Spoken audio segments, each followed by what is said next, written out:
freedom, man. That's what it's all about.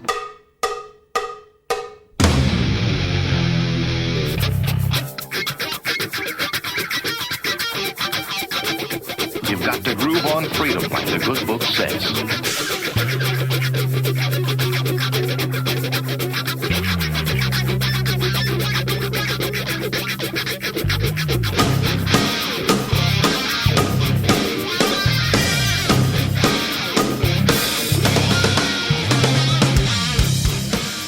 Welcome. You are listening to What on Earth is Happening. This show will discuss the topics of human consciousness, mind control, natural law, the occult, and all issues that affect the freedom of the people of Earth. What on Earth is Happening will endeavor to shine light upon the darkness of our world and to offer empowering solutions to the problems we face as humanity approaches its critical moment of choice. And now, here is your host, Mark Passio.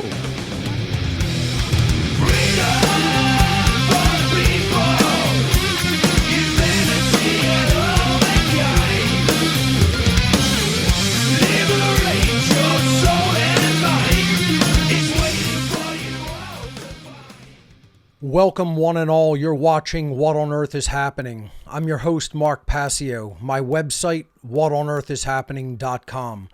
Ladies and gentlemen, government is slavery. And here on What on Earth is Happening, we are ending slavery one mind at a time. Welcome and thank you for tuning in today. Today is Sunday, May 8th, 2022. This is episode number 253 of What on Earth is Happening. And as I will continue to remind everyone, if you are a new viewer and new listener to the show, you do not want to begin here. This show is a show of cumulative information, and there is prerequisite knowledge contained in earlier broadcasts. So if you don't listen in order to the shows, you will not have the prerequisite knowledge for understanding the current show. Each episode of What on Earth is Happening does not stand on its own. It is a tapestry of information, so I always recommend for new viewers, go to whatonearthishappening.com, click the podcast tab on the site, go back to episode number 1 and listen and watch the podcasts in order without skipping around at your own pace, and that is how a new worldview and a new tapestry of knowledge will emerge for you. So that being said, I do have a few housekeeping announcements to take care of before we jump into our main topic of discussion, which is part 3 in a 3-part series on the occult philosophy of Thelema. So today's show is the occult philosophy of Thelema, part 3, and then we'll be taking your calls. I'll be finishing up a few slides, and then I'll be taking your calls for the rest of the broadcast today. So let's jump over to my slides.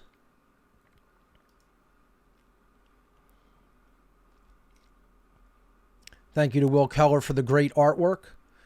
Again, the show today is called The Occult Philosophy of Thelema, Part 3 of 3. And let's jump into some housekeeping.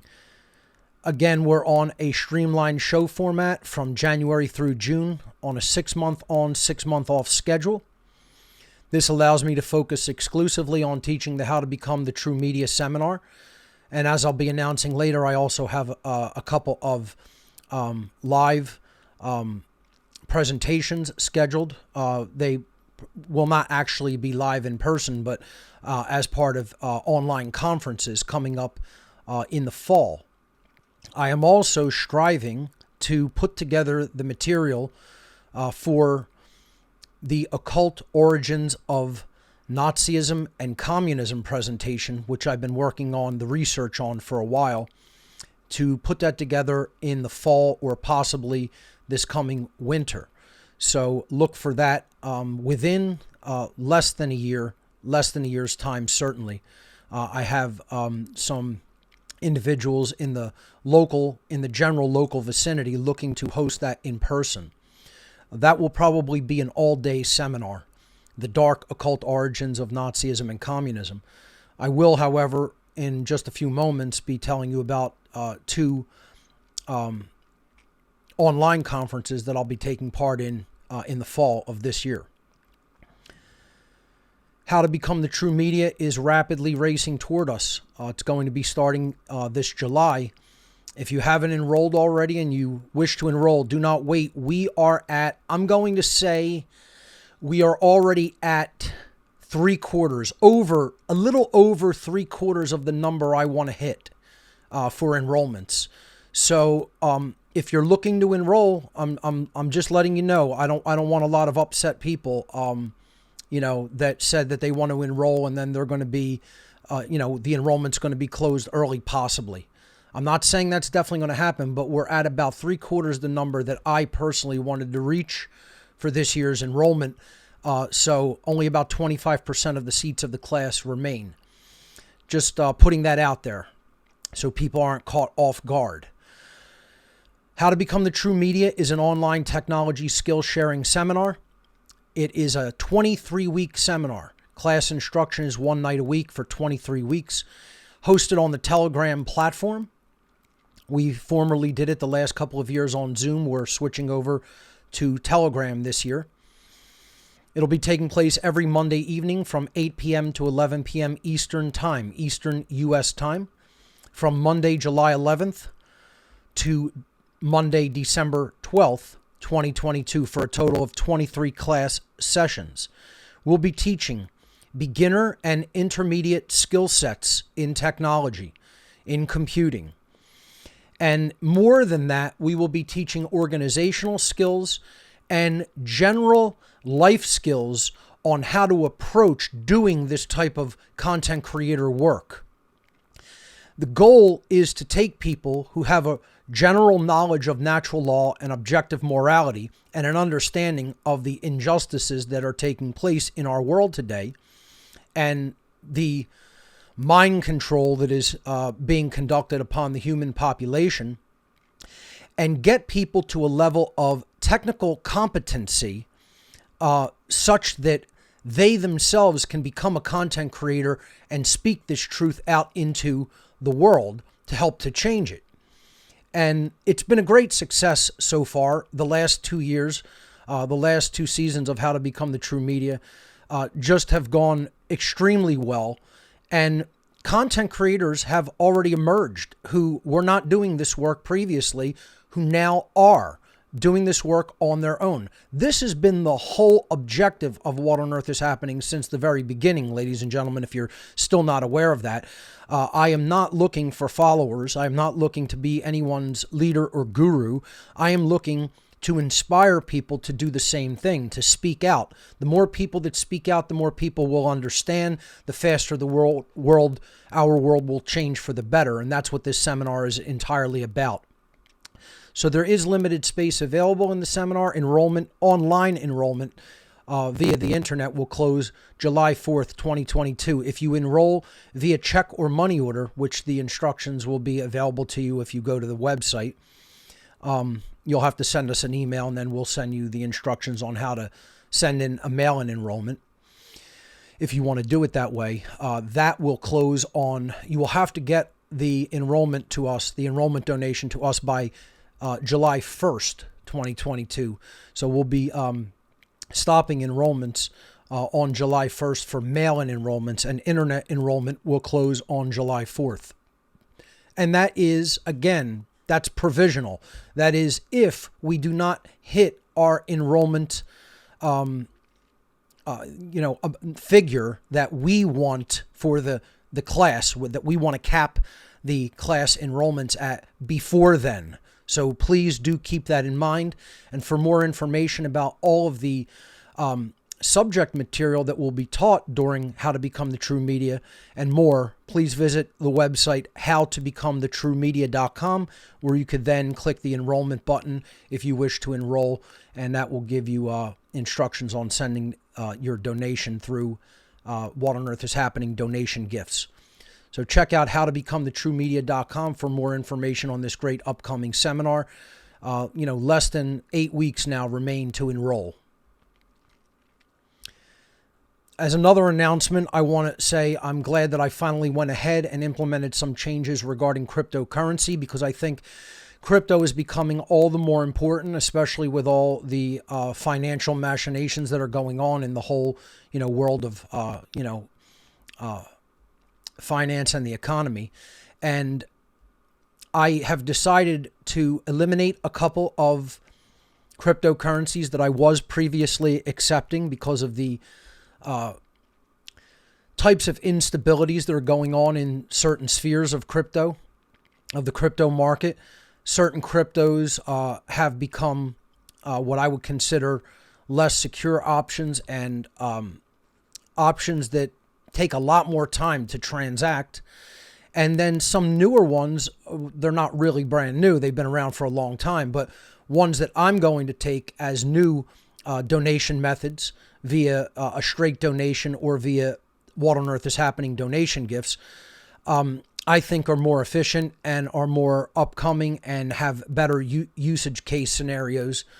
So I'm going to start accepting these 5 cryptocurrencies. They are Solana, Cardano, Monero, Stellar, and Theta. And I have since dropped Bitcoin SV, and this week I dropped Bitcoin Cash. I will no longer be accepting either of those two forks of Bitcoin. I'm sticking with the original Bitcoin, of course, but I am no longer taking Bitcoin SV or Bitcoin Cash because of transaction times, block times, things like that. It's just a little bit unwieldy, and I decided it's not really worth the hassle of getting that and then, doing conversions into other forms of crypto, or even just keeping those wallets open and available. People were transacting in those very minimally anyway. So I think the opening up of taking these 5 cryptos, these are pretty popular ones, with the exception of Theta, maybe not so well known, but great usage case scenario for being able to stake things on their blockchain, their network, as far as video content is concerned. And that may be something I'll be doing in the future. Perhaps we'll start a What on Earth is Happening Theta project to upload to theta.tv and get all my material mirrored there at some point.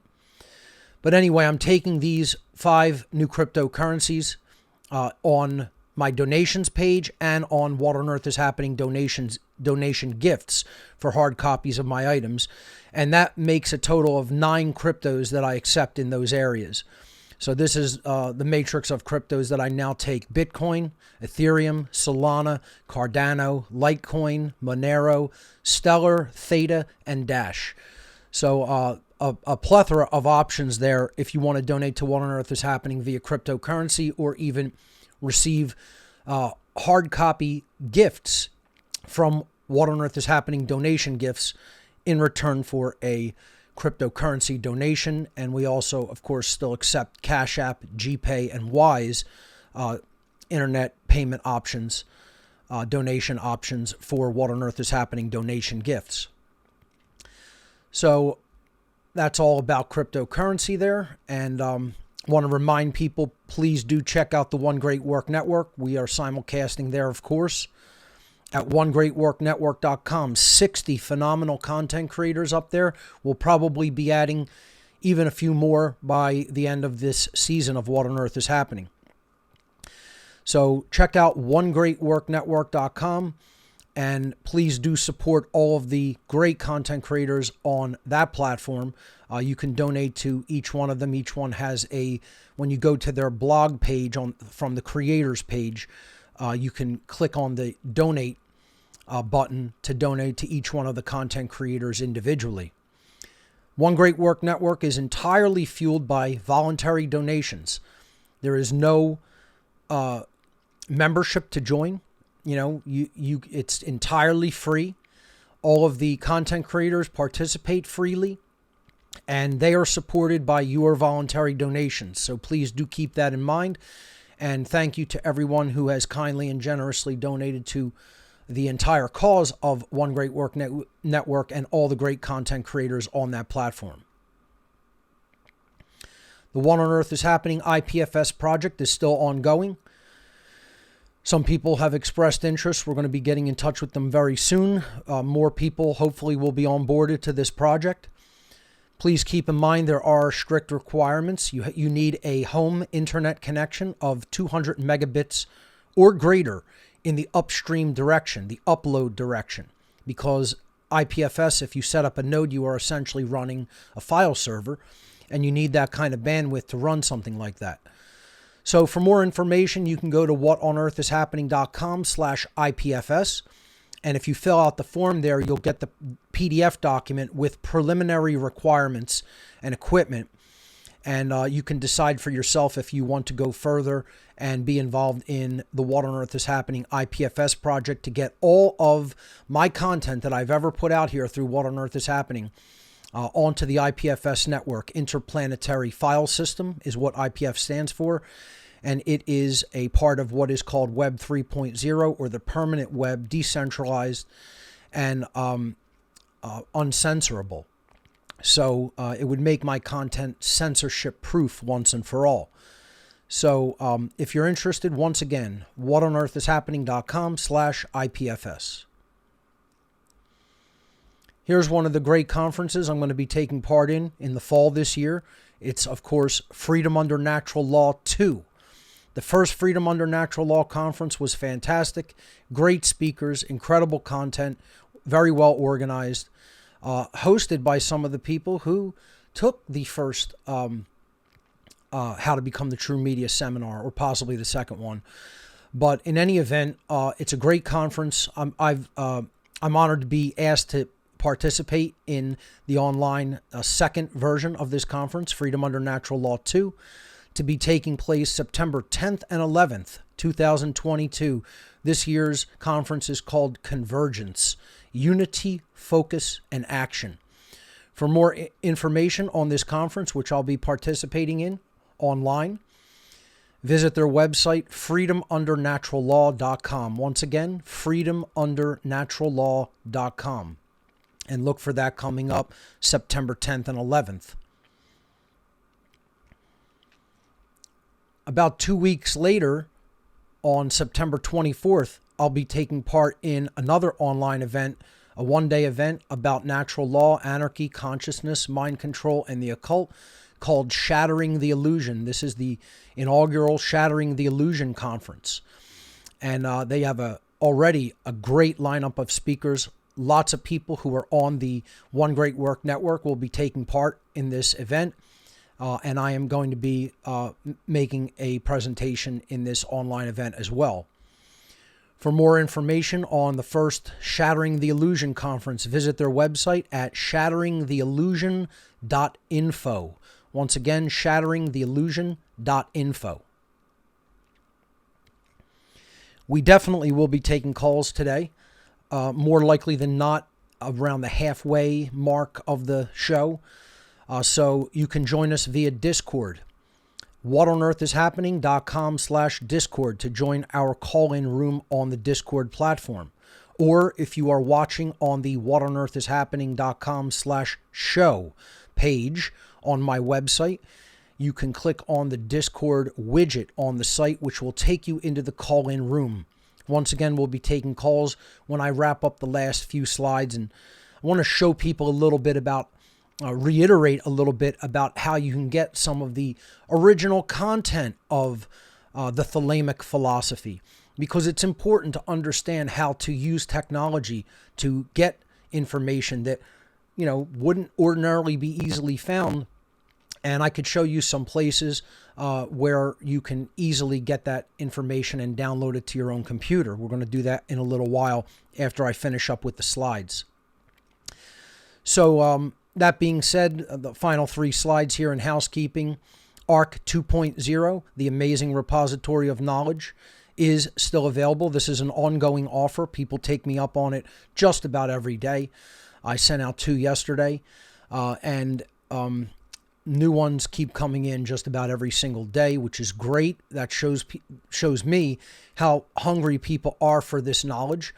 It's a hard drive that you provide and I fill up for you, that consists of over 26,000 audio files, over 9,500 digital books, and 3,400 videos from my own personal archive of research gathered over the years. And I copy that to a hard drive that you provide. There are rigid shipping instructions for protecting your property. So please just take the shipping instructions seriously, and nothing will happen with your drive. Unfortunately, we did get a couple of damaged drives, and sometimes that does occur. That's why I'm always going to recommend spend the extra money and buy a solid state drive. There's probably less than or almost zero chance that a solid state drive, no matter how much it's jostled around during shipment, is going to sustain any damage, because there's no moving parts in it. It's electrical storage as opposed to magnetic storage with moving magnetic platters in it. So many people do take me up on that offer to purchase a solid state drive for your ARC. I no longer use hard drives here at What on Earth is Happening, and haven't for quite some time. And for my data, I should say. The only usage that I still use hard drives for at all in my entire workflow is for large capacity backups. That's it. So I make backups locally and off-site, and I do use large capacity storage hard drives for that, which have magnetic platters. But for all of the data, all of the computers, their hard drives are not even used in my entire workflow anymore. I really recommend people, if they take the ARC offer seriously, just go to a solid state drive right off the bat, if you can afford it. It is about 3 or 4 times more expensive than a regular hard drive, but guess what? It's completely worth it, especially when it comes to securing this information and making sure that nothing happens to it. That being said, hard drives are also perfectly acceptable to send. So for more information on the ARC drive offer, visit whatonearthishappening.com/ARC. If you want a hard copy of any of the material I've put out over the years in the form of presentations, etc., seminars, or even all of the work that I've put out, you can get the One Great Work collection drive. You can get my information on flash drive, DVD, etc. There are also promotional items such as t-shirts, stickers, coasters, buttons, etc., keychains. If you want items like that for a donation, and then we will send you the gift for which you donated, you can visit whatonearthishappening.com donation gifts, and the subdomain there is gifts.whatonearthishappening.com. Once again, gifts.whatonearthishappening.com. We did just complete our t-shirt clearance. I'm going to be putting in a new order for t-shirts this week. Early on this week, I will be making an inventory of what I need and then submitting that order. So new shirts should be in within about a month.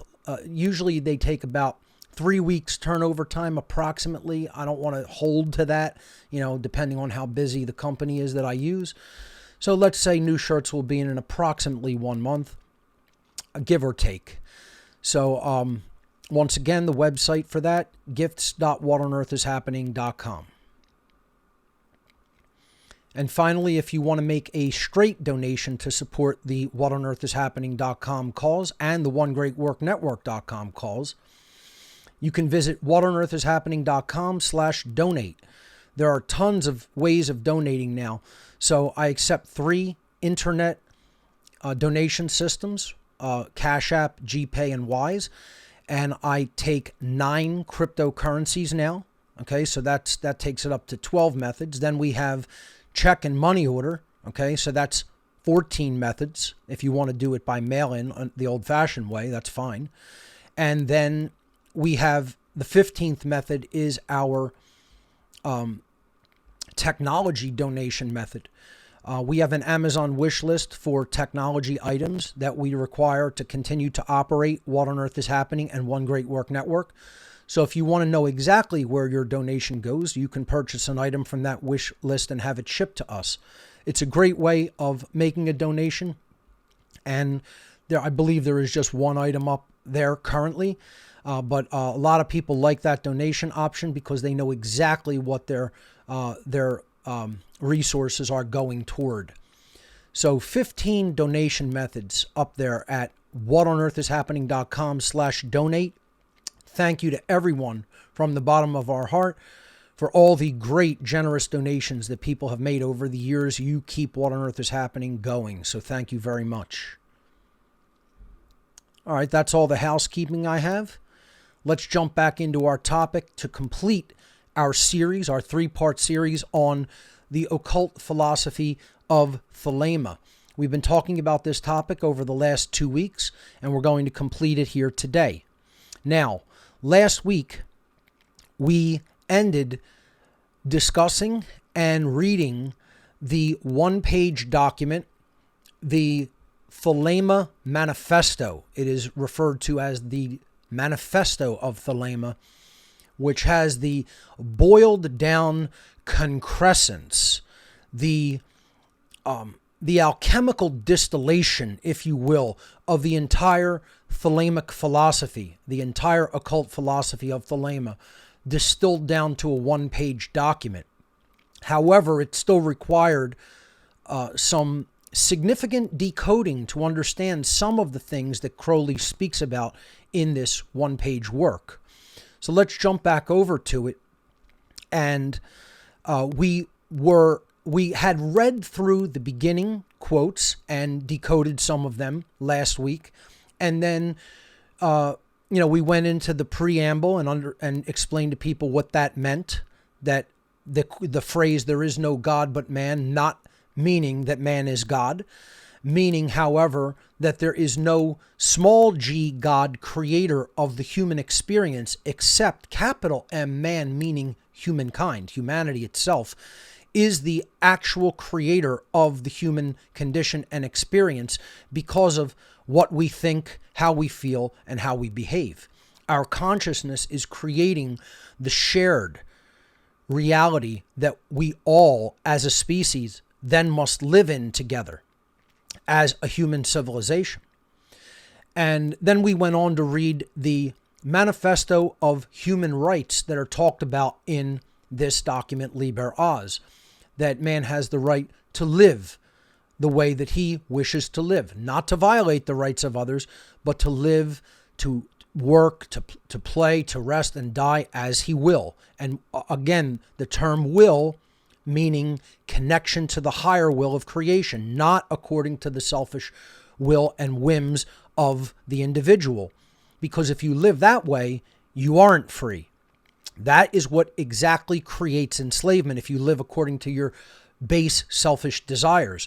What leads to higher consciousness and freedom is when you live according to the will of creation itself, the will with a capital W. So again, some of the words require a little bit of decoding in the document to understand what they really mean and what Crowley was really trying to say about humanity's rights. And then in the second part, it's physical. Man has the right to eat, drink, what he will, dwell where he will, move as he will on the face of the earth. So this is what you will put into your body, where you will live, and your right to travel freely. The third paragraph is the mind and creative powers. We have the right to think what we will, speak what we will, write what we will, and then create in endless other ways as we wish to do. And people do not have the right to block that creativity and speech, etc. Paragraph number 4 is about sexuality and the right to love others as we wish, as long as it is a mutually voluntary and consensual relationship and mutual and voluntarily consensual acts. This means that you cannot restrict, how people will express their sexuality, period, as long as it is voluntary and it is not done involuntarily or upon children who do not have the capacity to make informed decisions regarding that until they reach adulthood, or at least past the age of puberty and enter adulthood. Different cultures have put a different number on that over the years, but it's certainly not when the individual is still in childhood. I think common sense obviously must be applied there. And, generally in our culture, we use the figure 18 years of age.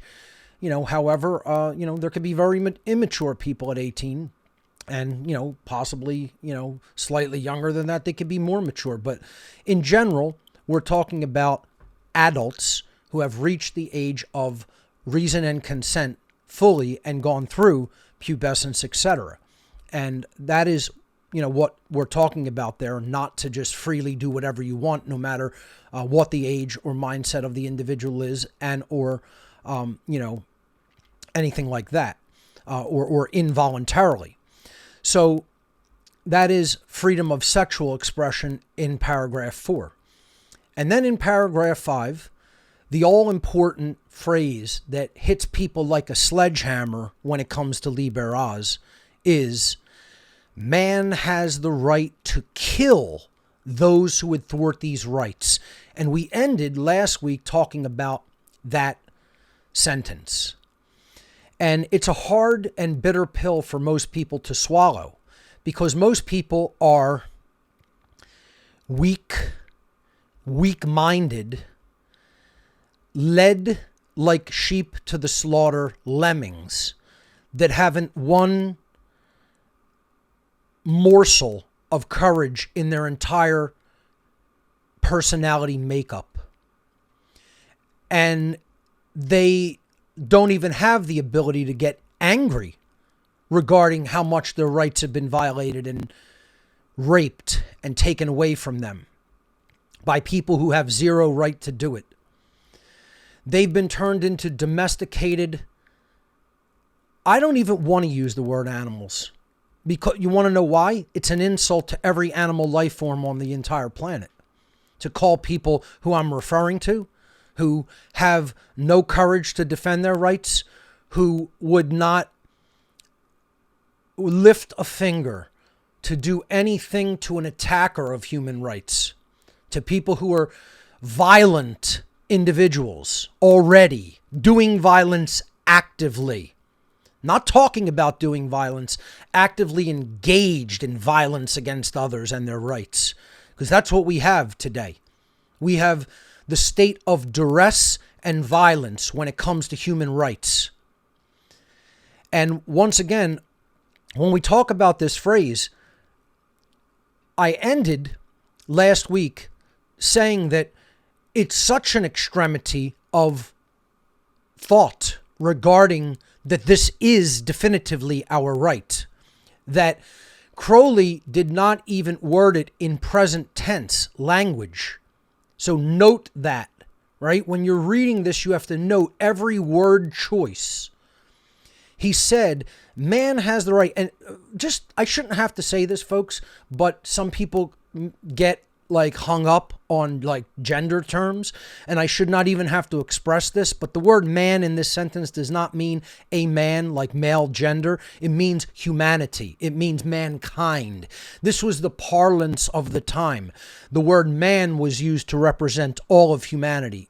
Okay, you could look at that as sexist or, gender specific or however you want. I personally don't care about that kind of woke language personally. To me, I understand what it means, and I just read it that way, and that's the end of it, So we're not talking about gender male. We're talking about all of humanity is what the word man means in that sentence. Once again, I don't even feel I should have to clarify that, but some people get a little bit confused and don't understand what is meant by that. So please be aware that's what he's referring to, definitely, zero doubt about it. So humanity has the right, every individual, read the word man as every single individual possesses the right to kill those who would thwart their rights. Now, notice that's future tense. It's not present tense. It doesn't mean even that you're actively doing it. He's saying if you're actively thwarting other people's rights, yes, you've definitely forfeit your right to live, and other people would have the right to take your life from you and kill you. But he's taking it a step further in this document, and he's saying every individual has the right to kill those who would thwart their rights, meaning if they've made their intent to remove other people's rights public by speaking it aloud and then not retracting that threat of violence, then that is non-protected speech. And the person is saying, I want to take away your rights by acts of violence, or I want other people to take away your rights by acts of violence. And therefore, they have forfeit their own right to life. Now, once again, that's heavy. That's hardcore. That is something most people never even think about, that right exists. That is a human right. Now, once again, so few people in the world understand that right. The right to kill when one is taking your rights or is even advocating the taking of your rights. They are saying you should be enslaved. You don't deserve freedom. You don't deserve to exercise your rights. I am agreeing, concurring with, and condoning other people's violent behavior to take away your rights. Imagine that. So let's look at black slavery in the southern colonies, in the southern states during the Civil War era. In southern colonies and then into the southern states. You know, just as a quick aside, I'm going to get into this topic a little bit here.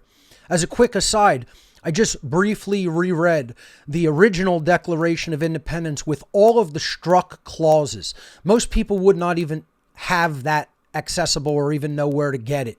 But you can find online and in other books the original writings of Jefferson with all of the phrases that were struck by the Second Continental Congress before the Declaration of Independence was signed. And he just goes in on the practice of black slavery in the southern colonies. I mean, he tears it apart. People saying that Jefferson wanted slavery do not understand at all the circumstances under which he protested slavery in his life, helped with Ben Franklin to form the first anti-slavery coalition right here in Philadelphia, in early America, and have never looked at his writings on the topic. He calls it the adjective is execrable, which means it's born of shit. It is a practice born of shit. It's dirty. It's disgusting. Okay? And that's what he refers to it as in the struck clauses. Those clauses were struck by the southern colony. They insisted upon being struck, I should say, by the southern colonies. They all walked out of the Continental Congress together. And they were the people who had the money to prosecute the war, the Revolutionary War. The northern states knew they would not be able to prosecute that war against the British without them. And therefore, they did make the deal with that devil to put that issue aside and strike the anti-slavery clauses in the original wording of the Declaration of Independence in order to keep the southern colonies in with the signing of American independence. Most people know nothing about that. They've never read anything about it. They don't know the real history about it. And then they buy into the cultural Marxist bullshit of, Jefferson was just a rich white slave owner who was vindictive against slaves, etc., when nothing like that was actually the case. He wanted to end the practice. And literally when you were given by, when you inherited slavery, when you inherited slaves from a plantation that your family owned, you were literally not allowed to release them. It was against the law, and you could be jailed or killed if you said, I want these people who were held as slaves to be free. So again, what Jefferson did was simply allow them to live on and work the land at his plantation, and did not treat them as other slave owners did, and worked tirelessly to try to abolish the practice of slavery. And, you know, again, he eventually did capitulate and agreed to strike those sentences from the original Declaration, because without it, they wouldn't have American independence. And the northern colonists agreed, we'll fight that battle another time. That being said, I just want to say, imagine if a black slave living in colonial America or early America escapes a plantation and is around all people who are saying, how dare you remove yourself as property from your owner's land, and agree that that being should be held as a slave, treated as a slave, worked like a slave, and has no right to extricate himself from that absolute violence and abomination of a situation. Do you think that slave would have the right to take the lives of people who would say to him or her, you are property, rightfully, and I'm going to possibly hunt you down, or round up others who will hunt you down, or tell others where you are at so they can go and hunt you down and take you back into captivity? I mean, imagine this. Imagine this. See, people don't even sit and just think about that this occurred over and over and over and over again. And no one would think that the slave would have the right to kill. They'd have the right to kill every single individual that dared to even say that they're someone's rightful slave. And you know what? Government is really no different than that. Now, once again, let me qualify this. I am recognizing the existence of the right and explaining that that right exists in nature.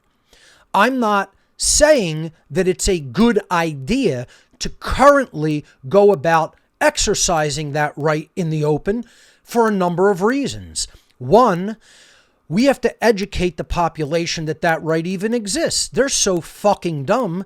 They believe slavery is perfectly acceptable in the form of government, because the word government has been euphemized to such an extent, other people believe it's just normal behavior, and everybody has the right to go and form governments and hold people under them. They don't understand that government is slavery. That's how dumb they are. That's how in a state of refusal to look at reality of what government really is, that they are. So you have an ignorant population, and that means you have an immoral population. No moral population is ignorant. In order for there to be an immoral population, there must be widespread ignorance in the population. A truly good and moral population is not ignorant. They are intelligent, holistically intelligent about what is going on in the world, about the self, about human consciousness, about human behavior, and especially about human rights. And therefore, I am not advocating an immediate course of action regarding that. I am simply trying to get my viewership to understand this is in fact, in nature, definitively and truly a human right. And if someone acts upon that, they have not committed a wrongdoing. This is what people who are trying to continuously hold people in a state of slavery and mind control are trying to get other people to believe, which isn't true. But once again, there is a difference between understanding simply that the right does exist and deciding to take a course of action regarding that behavior, which probably would not be wise given the time that we are living in. Now, If we were living in a time where every single person understood this right, humanity was essentially free, and some sick, deranged individual was trying to become a tyrant and saying, you know what, we need to put people back under the slavery of government, what people would just do is take out a rifle, put a bullet in his head, and be done with it. That would be the end of it. That would be the end of the tyrant. Done. One and done. And then what's for lunch? You know? And I mean coldly, just like that. But unfortunately, we don't live in that time. Unfortunately, we live in a time when we have just totally stupid, dumb motherfuckers around us regarding what human rights are. They believe government has a perfect right to exist and is perfectly morally legitimate when it is not. When it is a set of commands of compliance dictated by people who believe that they are God over others, believe that they have the right to set rules, they have the right to set commands into effect that they call laws, and other people have a moral obligation to follow and obey those laws. Whether they are things that restrict rights or not, whether they are things that tell you you can't do something that you do have the right to do. See, this document as a manifesto is saying no one is God. However, everyone together, based upon their knowledge of rights, creates the experience that all then must live within. And it's explaining what people have a right to do when people want to cling on to that corpse and refuse to listen to the voice of wisdom and acknowledge what rights are and what they are not.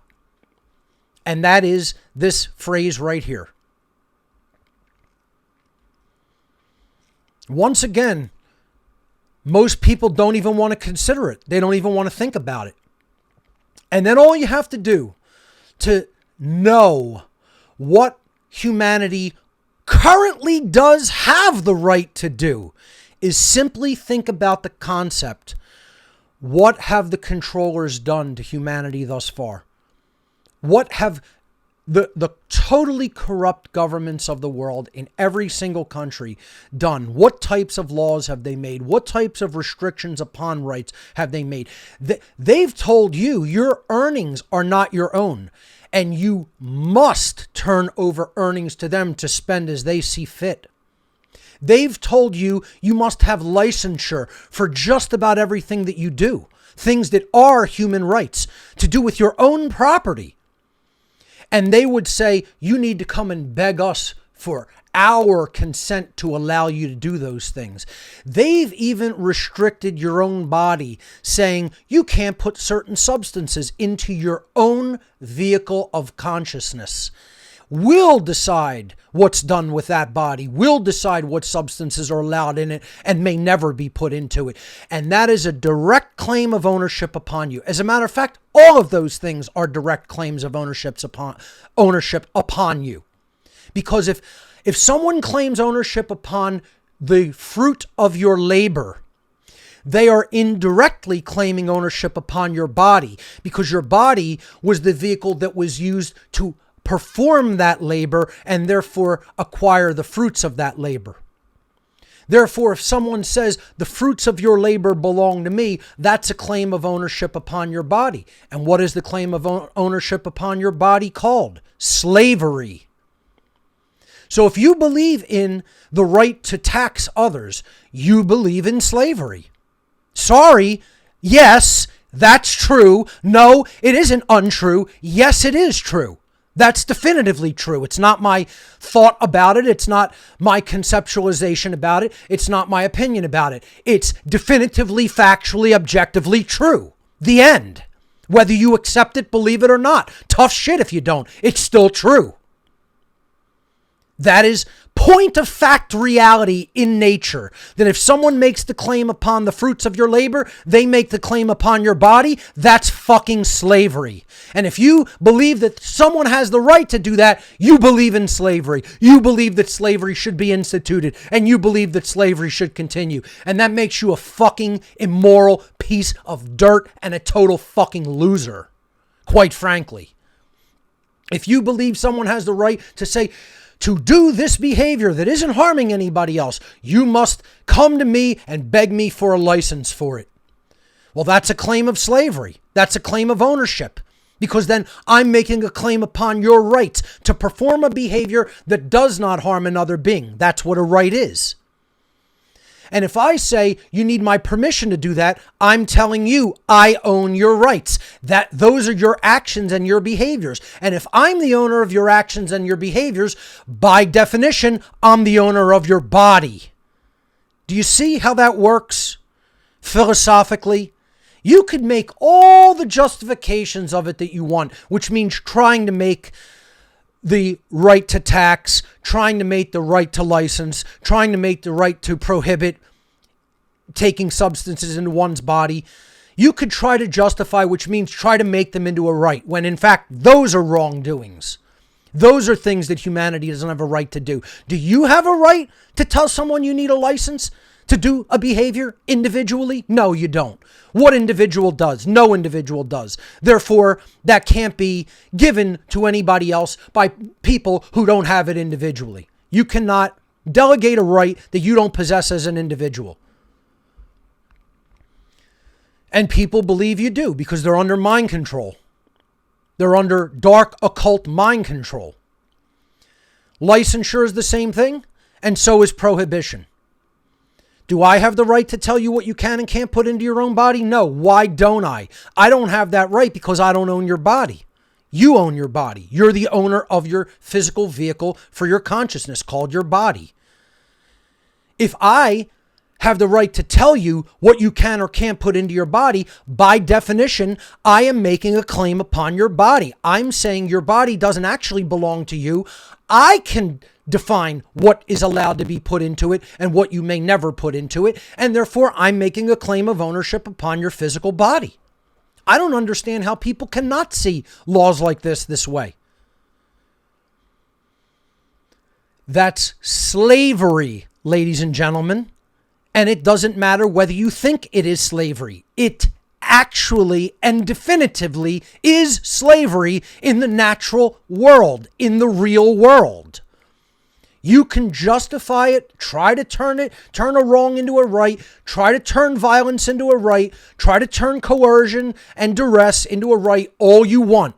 Those things are never rights. Those things are the violation of rights. And this statement is the be-all and end-all of all spirituality in the 3D. Let me say that again. This statement is the be-all and end-all of all spirituality in the 3D. According to my understanding of spirituality, I am going to say that this is the most divinely inspired sentence ever written by a human being in all of human history, and probably there never will be a higher consciousness sentence ever penned by a human hand.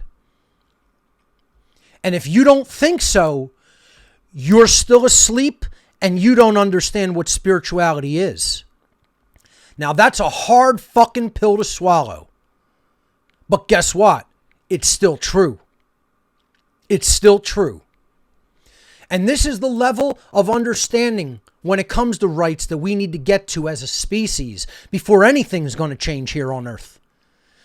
For anyone to doubt that sentence up there, if you doubt that sentence, if you don't think it's definitively true in the real world of nature, okay, you're the problem. You're the problem of what's going on in humanity. That you are contributing to the base consciousness, you are contributing to the continued condoning of slavery, and you are part of holding humanity back in awareness and consciousness, and you are standing in the way of cosmic judgment, of cosmic justice. And you are bringing cosmic judgment to humanity by not pushing your consciousness forward enough and expanding it enough to fully understand that sentence right there. And really to understand Thelema, period. And this is why the controllers and the dark occultists don't want you looking into this philosophy at all. They want this as hidden as natural law because, in essence, it explains in very human terms the essence of natural law. And they don't want anybody understanding that. They want you in total ignorance so you remain a fucking willful slave. And you never rebel against your master's totally violent behavior against you. And their sick fucking mind-controlled attack dogs called the police and military that are the people who hold the system of slavery in place as dirty, rotten, trash Nazi order followers. You scumbag pigs. Each and every one of you are just trash, bad fucking people. And you don't understand it. You don't think that you are. You believe you have the rights that your masters have told you you have. You have no such fucking thing. You have no such thing in the real world. All you have is a set of mind-controlled beliefs, and you're totally conditioned like a Pavlovian fucking dog. And that's why they call you their dogs. That's why they put occult symbols all over your fucking body. That's why they give you dog tags around your neck, because you're their fucking trained fucking dogs, and you're trained fucking monkeys. You're trained fucking apes. That's all you are. And they have nothing but contempt for you. Let me tell you. I've tried to explain it many times to people. The occultists, they're just using you like a fucking dumbass tool. And then they're going to throw you the fuck away. You know, once you can't do the job to the extent that a tool once did it, what do you do with the tool? You take the tool and you throw it in the fucking garbage. And that's all they're going to do to you. And you think you're special? You think you're privileged? You think you have some fucking rights that other people don't? Boy, you're a little sack of fucking dog shit. Dumb as a bag of fucking sand. You know? Dumb as a sack full of fucking sand.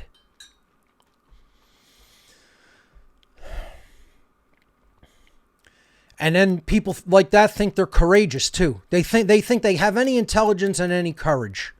They're trash with nothing of the kind. Cut from the same cloth as the dirty fucking communist secret police. Cut from the same cloth as the dirty, rotten fucking Nazi pieces of trash of the Third Reich. Absolute fucking human vermin. And the people who support them and the people who insist they have the rights that they have, you're cut from the same cloth as them. And this is where it's all ultimately heading, folks, is people have to understand nobody has the right to command others. Nobody has the right to steal from others. Nobody has the right to curtail other people's rights. And that's all government is and does. That's all it is. That's all it does. It's violence. It's violent behavior. And then it's the condoning of violent behavior by the people who vote.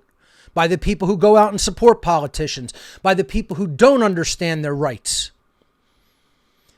You're destroying human freedom for yourself even. But worse, you're destroying it for people that actually want their freedom intact. And you have no right to do that. That's why Crowley is explaining man has the right to kill not only those who are actively thwarting his rights, man has the right to kill those who would thwart his rights. Think about it, ladies and gentlemen. You got to meditate on this. Not even meditate. Wrong word. I apologize. Sorry I hit my steel straw there. You have to contemplate this for hours. You have to sit and contemplate it. Contemplative thought means that you're using imagination and a form of active meditation called daydreaming combined to consider an idea while in an active state of mind. It's a semi-active state of mind that the imagination is employed to utilize. And then there's a semi-meditative quality that you're in as well. You're combining those two. So you have concentration, imagination, and meditation combined to form contemplation. That means coming together in the middle, in the temple of the mind, the temple where the brain is at, okay? And if you contemplate, if you ponder this sentence in a contemplative mindset, you will understand what it truly means. You will understand this is truly a right.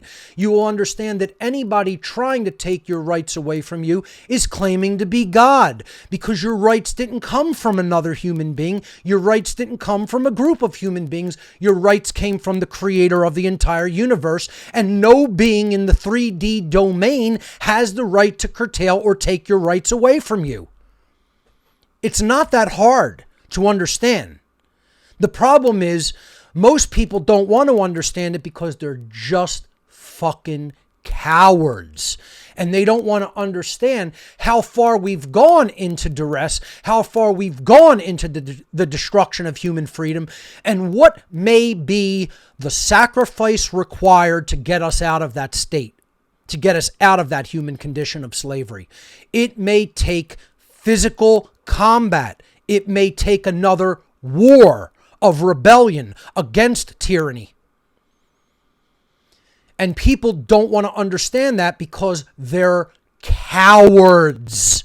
They're the type of cowards who never would have stood up to Hitler. They're the type of cowards who never would have stood up to Mao. They're the type of cowards that never would have stood up to Stalin or Lenin or Trotsky or the Bolsheviks, etc. They would have never done anything to stop the Nazis. They would have, and you still have people who think that these were the good guys. You still have this psyop. Look, we got to get into more psyops on the show. There's a couple of things that have to be done before this season concludes in June. I have to get into other psyops to show people the things that people believe. They are so fucking retardedly dumb to even entertain these notions. Look, even if you want to entertain them, I'm not telling you just dismiss them without looking into them. You need to look into the claim, and then from a historical perspective, you have to understand how ridiculous the claim is by really studying the true history, not what just they're teaching in schools. You got to go into possible alternative historical accounts. You have to go into what you might consider true scholarly historical accounts that aren't even taught in school. How many schools teach the struck clauses of the original Declaration of Independence? I went to a Jesuit high school, okay? And they taught you real American history. And let me tell you something, even they didn't teach the struck clauses of the Declaration of Independence. They didn't even teach you the surrounding circumstances of why John Adams and Ben Franklin went to Thomas Jefferson and said, we got to fight this battle another time and you need to strike these clauses. You know, we agree with you. We think it's just an abomination against God that you do. Just of an abomination against God that you do. The practice of slavery in the southern colonies. But they said without the support of these rich southern colonists who are going to walk out unless we make that an issue for another time, we're going to lose the war that's before us. That could be a war that's before us at a later time in our history as a country. But for now, we got to fight the one that's before us with England. They didn't even teach us those considerations in the Jesuit high school that I attended, which I consider gives one a great classical style education. Or at least they did at the time. I don't know how much factors like that have changed in Jesuit schooling. Hopefully they haven't much. I would hope that they haven't, but who knows? Certainly the public education is in a state of disaster in, postmodernism and, woke agenda mindset. But to go back to this, you have to understand that this is simply a right in nature, and I'm not suggesting it as an immediate course of action. Before anyone exercises this right, they need to understand it as a right to begin with. And you need to understand that we are being actively held in a state of duress and violence. Duress is the perpetual threat of violence, meaning you are being threatened with violence if you don't comply in perpetuity in time. That's duress, and that's what we are in. That's what government holds anyone under their alleged jurisdiction. That's the state that they hold them in, a state of perpetual duress, which is a continued threat of violence if you do not comply. Is that a right? Do you have a right to hold someone else in a continuous threat of violent action against them if they don't comply to your will? No, you don't. That's sorcery in and of itself by definition. Telling someone that you're going to subjugate your will to my will. That's me telling you I'm God. Imagine that. See, you know what people never do? They never put themselves in the position of what's being done to them. That is what you've been conditioned to do. You've never been conditioned to say, let me just think about it with the roles switched around. What if I made this claim as an individual?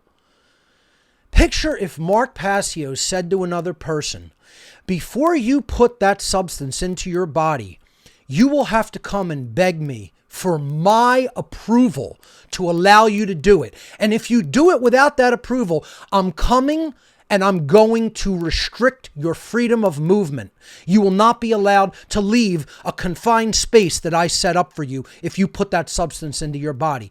So think about yourself making that command against someone else. Just imagine you saying that violently to another person. Imagine you violently saying to another person, when your paycheck comes in this week, I'm going to be given a third of it. And if you don't, then I'm going to come to your house and I'm going to do violent things to you. If you don't agree that I rightfully have the right to take a third of your paycheck from you, as an individual, I'm going to take that. I don't give a fuck whether you agree or not. And I'm going to do what I think should be done in society with that third of your money. Regardless of whether you agree with those things or not, I've come to the conclusion that that's the best course of action. And I'm going to put that money toward the implementation of that action, whether you agree with it or not, because I know better than you. And therefore, I'm simply going to command that you give me that third, and I'm going to use it for what I see fit to do with it, regardless of whether you agree that that's the best course of action or even a good course of action. Imagine if you said that to another individual and then said if they don't comply, you're going to do violence to them. You're going to come and find them and do violence to them. Imagine that. Someone else would have a right to just take a handgun, hold it to your temple, pull the trigger, and blow your fucking brains out the side of your fucking skull. And you know that that is what they would have the right to do. And if you wouldn't agree they would have the right to do that, you're fucked up and there's something fucking wrong with you.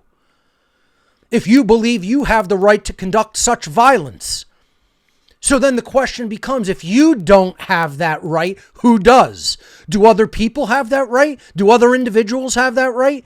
If no one has the right, and that's the correct answer, no one has that right.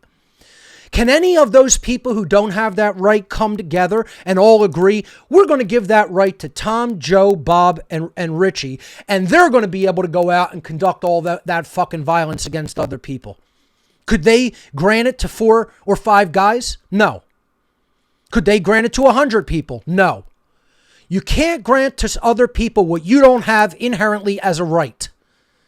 I don't understand what's so complicated about fucking understanding that. But people are just fucking dunces. They're just dunces. You're just dumb, son. You're just dumb. That's all it really comes down to with people who don't understand that. You just have low consciousness. You have low IQ. You have just low fucking vibratory energy being emitted from your consciousness. And that's it. You're in thrall. You're under mind control. They put you in a fucking trance. If you don't get that by now, you're still in a mind control trance, which is called thrall. You're in the state of thrall. Look it up. Look, as a matter of fact, let's do this right now, right? Because I've talked about the word thrall, but we should actually grab a definitive definition of the word, okay? So I'm going to pause here, leave that up there, and I'm going to go over to, give me a moment, because I want to do some things on the fly like this during this show. I don't do enough of that, and I'm going to do a couple things like that today. So let's look up the definition of the word thrall. And I don't really care what source comes back. We'll just see what the internet throws back at us. All right? So let's go back to the laptop. Let's put this full screen. All right, so I'll make this completely full screen here. All right. So thrall, definition and meaning from the Merriam-Webster dictionary. It's the first result that came back. A state of servitude or submission, usually used with in thrall to his emotions. B, a state of complete absorption, usually used with the preposition in. Mountains could hold me in thrall with a subtle attraction of their own. 2, an enslaved person who performs the duties of a servant, a serf, a person in moral or mental servitude. Okay, that's probably the best out of that series of definitions. It is a state of servitude, and it could be a person being held in moral or mental servitude. I think those are pretty good definitions, actually, of the word thrall.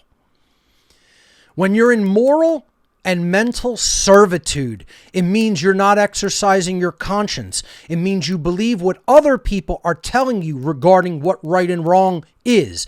And that makes you, whether directly or indirectly, an order follower. You're not learning what the objective difference between right and wrong behavior is, and then you're not exercising those rights. You're just accepting that from other people. Let's go back to the presentation. So if you don't understand, and let me put this in windowed mode. If you don't understand that this statement on the screen definitively and objectively is one of the rights of humanity, you're in thrall. You've been conditioned by the mind controllers of our world to believe that the right to kill, when your rights are being oppressed like that, doesn't exist. And by definition, what that means is you have been conditioned mentally in the state of thrall to believe that slavery of a being and a whole species of beings is perfectly morally acceptable and justifiable. That is what you believe in your own mind and heart, whether you will word with your lips, whether you will actually make the statement with your mouth that is what you believe, that's what you believe. And what that makes anybody who believes in that is an absolute immoral individual. You are an immoral person, a bad person, a piece of trash as a human being. And that's true, definitively. Whether you think so or not, I'm correct regarding that set of statements, and if you don't agree with it, you're just factually wrong. That's all there is to it. You're just factually wrong. And you need to get your fucking head right. You need to get it out from up your ass, and you need to understand philosophically what was just said to you. Go back and watch it again and again and again and again and again if you have to. And this is what we need to get to. We need to get to this level of understanding, and then we need to build the courage as a people to say, we're not going to live as fucking slaves.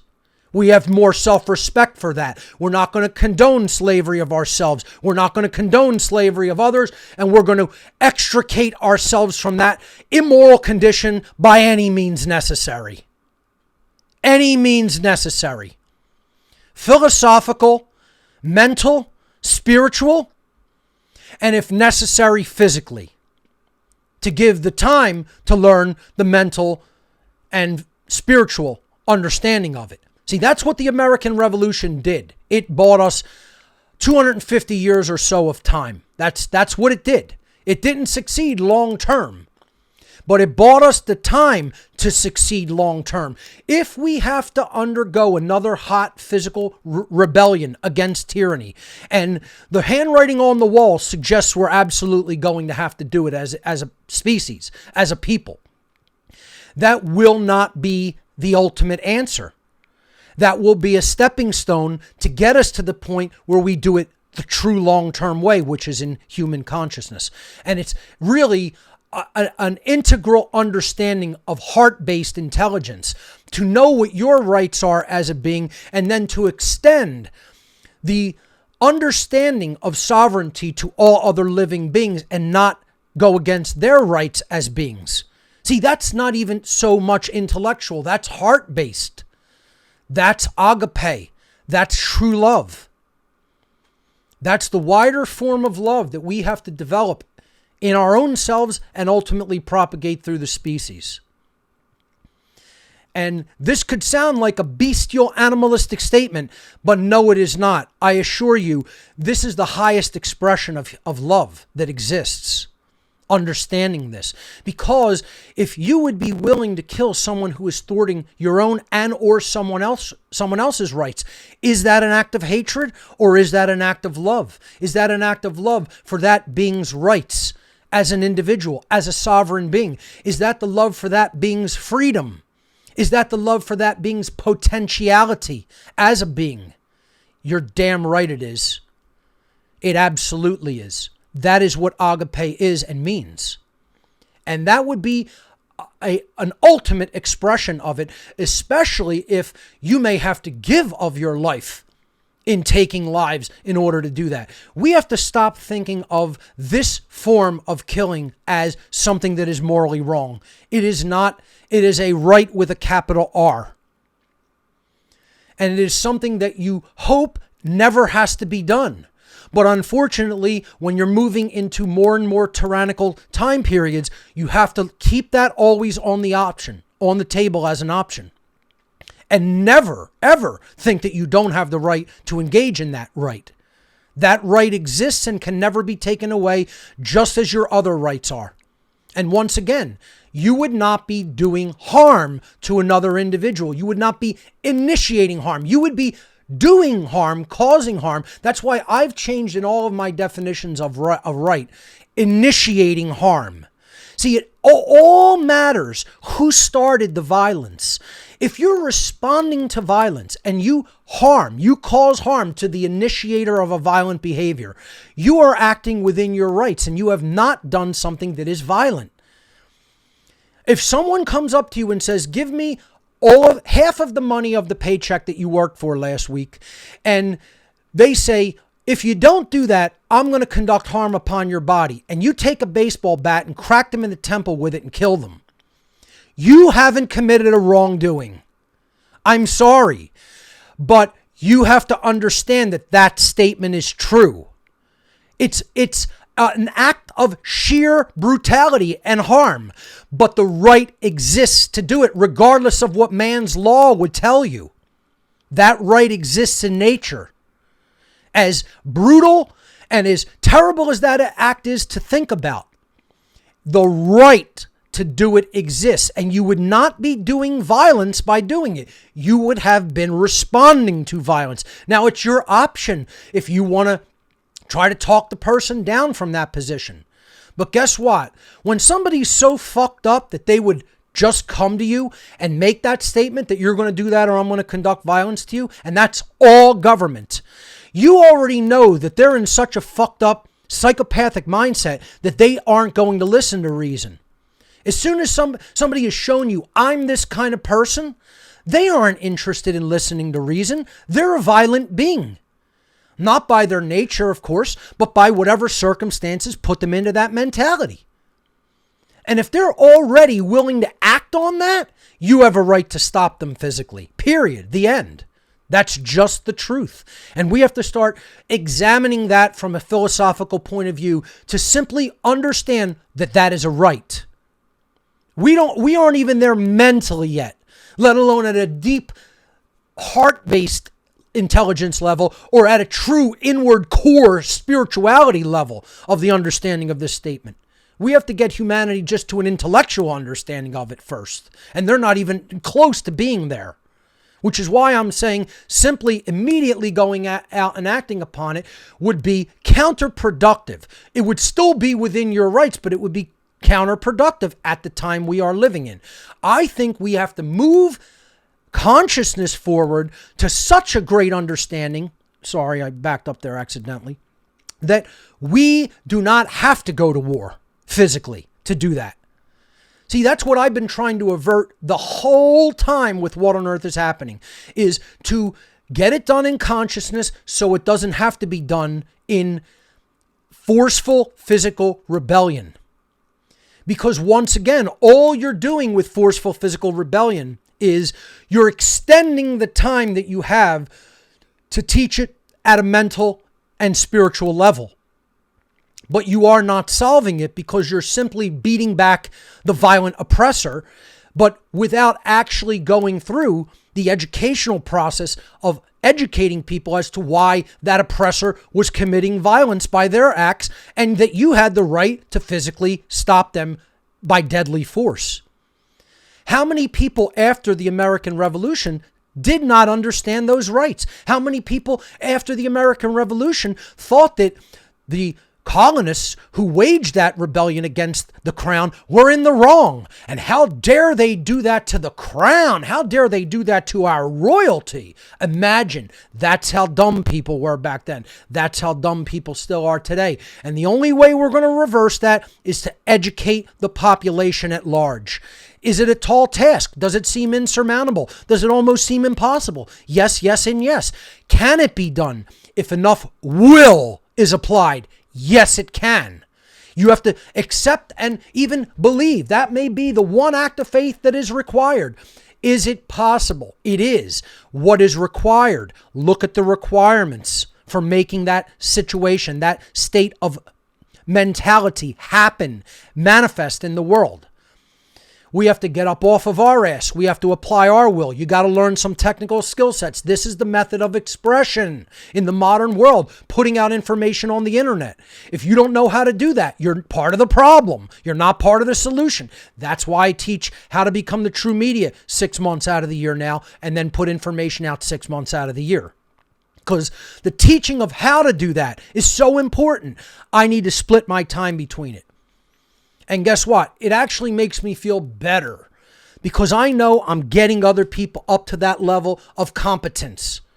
And then I could take the reins off and go do it. You don't need me anymore. You got this. That's what I've been about since day one. I'm not interested in having a bunch of people be followers of me. First of all, that's fucking creepy, and I don't want people around me who are like that. Okay? Not interested. When you get clingy like that, you fucking creep me out. All right? I want you to know what I know, and I want you to help me do this task by you becoming a teacher. See, I'm not in it for followers. I'm here to create other teachers of this information. That's what I've been here since day one. Some people have finally mentally gotten that, and now they're putting their will behind becoming another teacher. And some people still don't fucking get it. They still don't understand. They pat me on the back. I'm not interested in your thanks. I'm not interested in your thanks. I'm not interested in you patting on me on the back, telling me I do a good job. I don't really care. All I want is for people to understand this information and put it out to others in a free and wide way. That means learning the technological skill sets that enable you to do that. If you already have them, wonderful. Go do it. If you don't have them, make the effort to start learning. The longer you wait, the longer you can't do it. The quicker you get on to that task of learning how to do it, the quicker you're going to be able to do that job of putting this information out into the world for others. So I'm not going to get too much more into reading Thelemic texts. What I'm going to do is show you how to acquire them. This way you can read whichever ones you want. At your discretion, at your choice. But this is a pretty cool promotional flyer, one-page flyer that I found online when I was looking for images regarding related to Thelema. And I think it does, as a flyer, which you only have a limited amount of space, I think it does an excellent job at conveying the essence of the philosophy very concisely. So I wanted to read this and pick apart a little bit of the symbolism. It says at the top, of course, the Thelemic dictum of do what thou wilt shall be the whole of the law. Again, we talked about that not meaning do whatever you want, but meaning align your behavior to the behavior of the higher will of creation, and then you'll be doing your true purpose in life, your true will. Thelema, the law of liberty. Now, once again, in teaching natural law, I have what is called the law of freedom. This is what Thelema is teaching people. The more moral one becomes, and then the more moral the aggregate of society becomes, that leads to freedom. That leads to true liberty. And that is what Thelema is. It is teaching you that unless you're on that path in life, you're not contributing to human freedom. You're contributing to the opposite, to the closing down of freedom. You're standing in the way of cosmic justice. Cosmic justice wants the freedom of all beings. It does not want slavery. God hates slavery. God hates cowardice.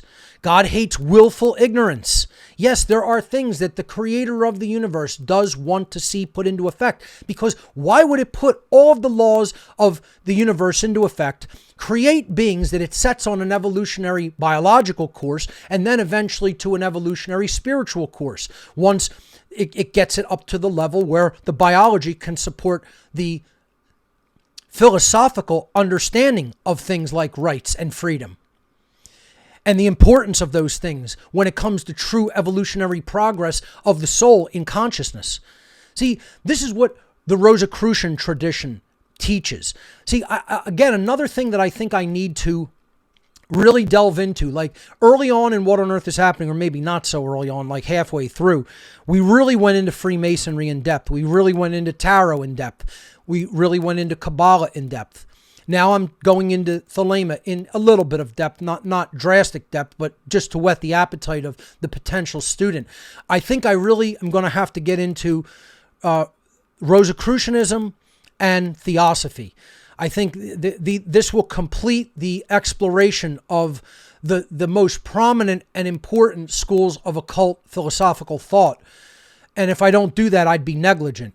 So I think that, maybe before this season is done, more on occult philosophies, the occult philosophy of Rosicrucianism, the occult philosophy of Theosophy. And another thing we have to cover is psyops, more in depth, individual psyops, like, the Hitler is the good guy psyop, the Nazis were actually the good guys. The flat earth psyop has to be discussed at some point. I really dread even doing it because I know the backlash of the religious cult that's going to come, that I'm going to have to fucking deal with, because that's what it is. It's a religious cult. That they may not accept that, but that's exactly what they are. It's a CIA created cult. And they don't even understand that.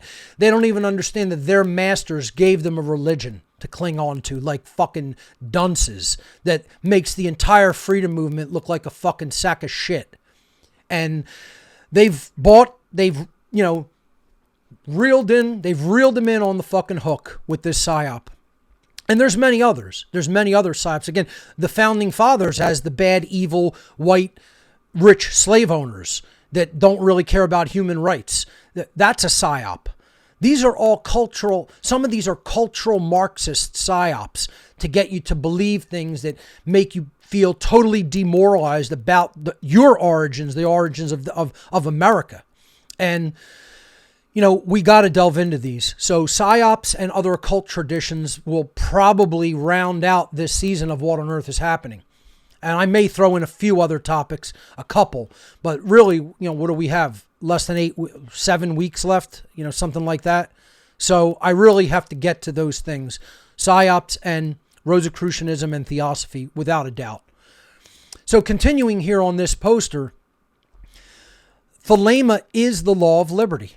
Again, that is what love is the law means. Love is agape love, which leads to higher expressions of consciousness, which means higher levels of individuation, higher evolutionary progress in consciousness, and of course, higher levels of freedom and potentiality as beings.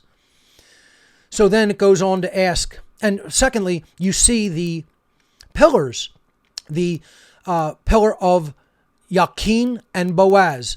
They reversed them from the traditional Freemasonic positions because Freemasonry puts the white pillar on the left, the Yakin pillar. On that white pillar on the right here, they write the word Thelema, which means will, as we talked about a couple of weeks ago. And then on the left-hand pillar, the dark pillar, which would be traditionally the pillar of Boaz in Freemasonry, they write the word in Greek agape, which means love. And they are one and the same. They come together in unison, in sacred union. The masculine force of Thelema, the feminine force of agape. And that is where the two pillars of enlightenment. You have the non-aggression principle and the self-defense principle. You have the yin and the yang energies. We've covered this when we talked about human consciousness, when we explored Freemasonry as an occult tradition, etc. But then it goes on inside this document, this flyer, to say, is Thelema a religion? Is it a philosophy?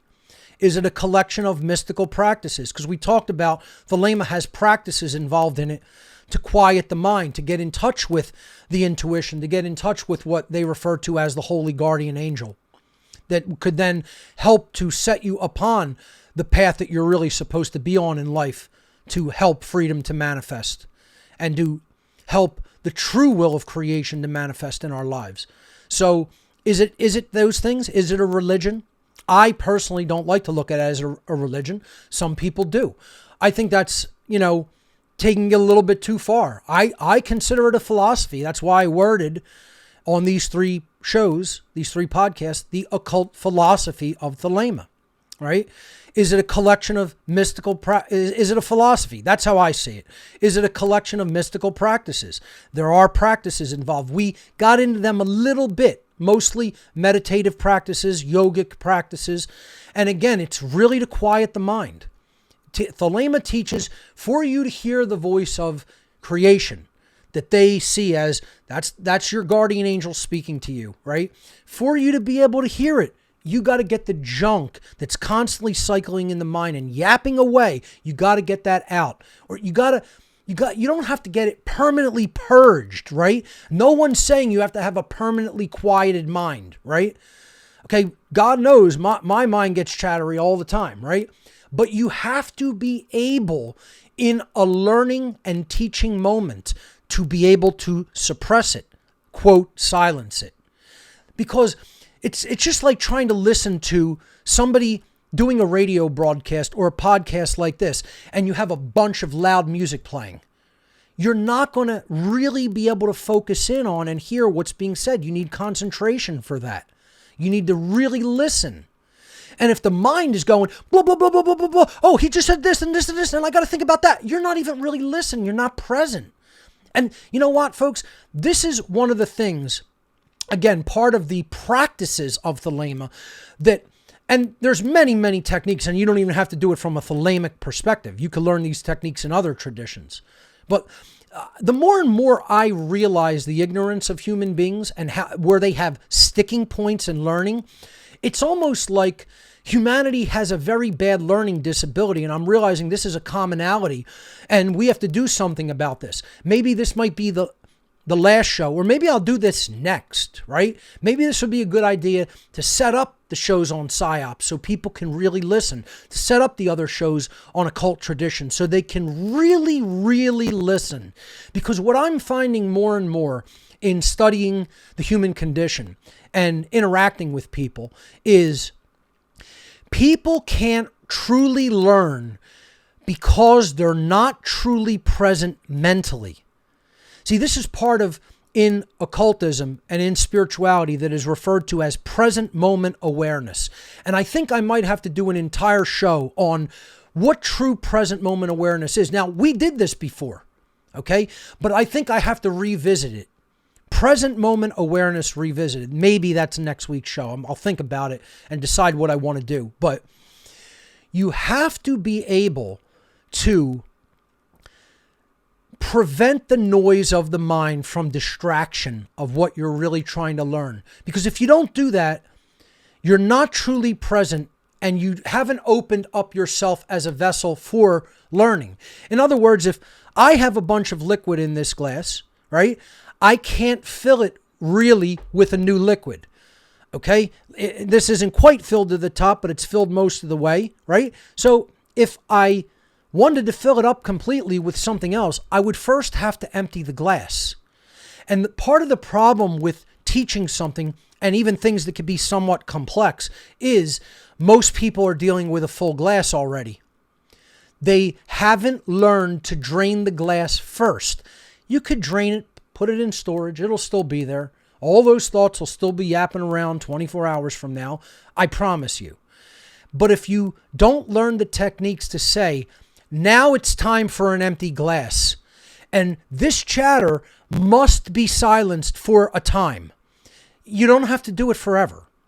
But if you don't have the technique to silence it for a time, learning becomes impossible.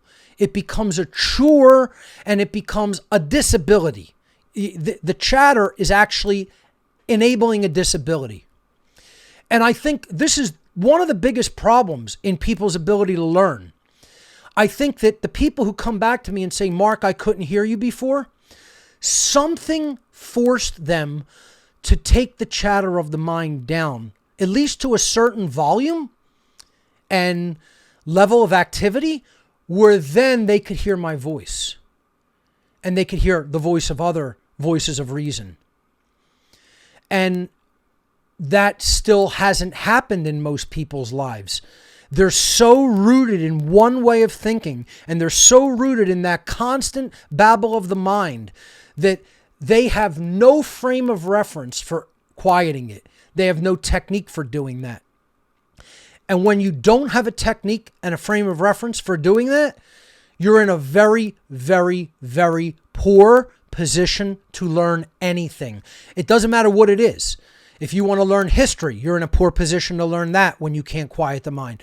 If you want to learn mathematics, you're in a poor position to learn that. If you want to learn true occult philosophy, you're in a poor position to do that. If you want to learn technology, you're in a poor position to do that.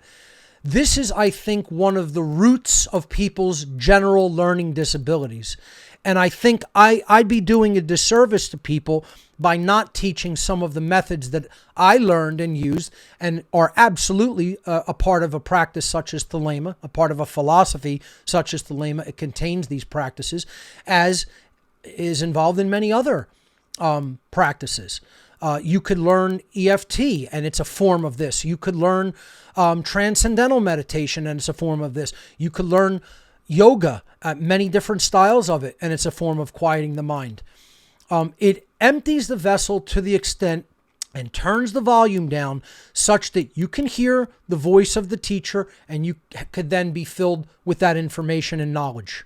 Okay? So again, when this is what we're talking about when they say, is Thelema a collection of mystical practices? Well, that's not the entirety of what it is, but yes, it contains those, right? So it says, is it a system of postmodern ethics? And again, don't see that as postmodernism. It's a symbol of ethics that in the modern time, people have not understood. So in that sense, yes, it is that system of ethics. It's a system of morality, just like Freemasonry is. Okay? Decide that for yourself by studying it. And that's what the whole series, this whole 3-part series, has been trying to whet the student's appetite to do. I'm telling you, yes, it is all of these things. I've studied it from a deep perspective. It has informed, challenged, and enriched my life in ways that I didn't think were even possible, especially back in the early days of my depression after being in Satanism for so long. When I understood this philosophy, it radically transformed my mind and behavior and my entire worldview. And it can do, as part of an integral approach to occult sciences, it can do the same for you. And that's what I'm saying. Decide that for yourself. If you want to study it further in depth, this has been a primer, these 3 episodes. And then I could show you how to get some of the seminal written material on these topics and many others. So it says in quotes here, I'm not really sure who the quote, it could be from Crowley, it could be their quote. It says, there is a religion in Thelema for those that require it. There is also freedom from religion in Thelema for those that require it. You see that? So you can make this a form of a religion that can get you to what we talked about weeks ago, that Queen's Chamber in the Great Pyramid, in that allegory of life that the Great Pyramid represents symbolically. So if you want to get to that place where you can understand the moral implications of it almost accidentally by simply taking taking this knowledge into yourself, you can use it as a religion. Personally, I wouldn't invite you to do as such. I would invite you to look at it as a higher level occult philosophy from which you can really understand morality if you study it deeply enough. If you study it cursorily, forget it. You're not going to get value out of it. You have to study it super in depth if you really want to gain the maximum value from it. Just like taking my seminar, How to Become the True Media, right? If you just watch what I show you in class and you go, oh, that's nice. Oh, yeah, it's interesting what he did there. You're not gaining the maximum benefit and value. You have to practice it. You have to do that. You have to watch it and say, I'm now going to do that on my own. And I'm going to do that until I've mastered it and it's become second nature. And I could do it easily. Barely thinking about it. It's become an unconscious competence where I'm doing it and I'm so good at it, I don't even need to consciously think about it while I do it. I just do it. Okay?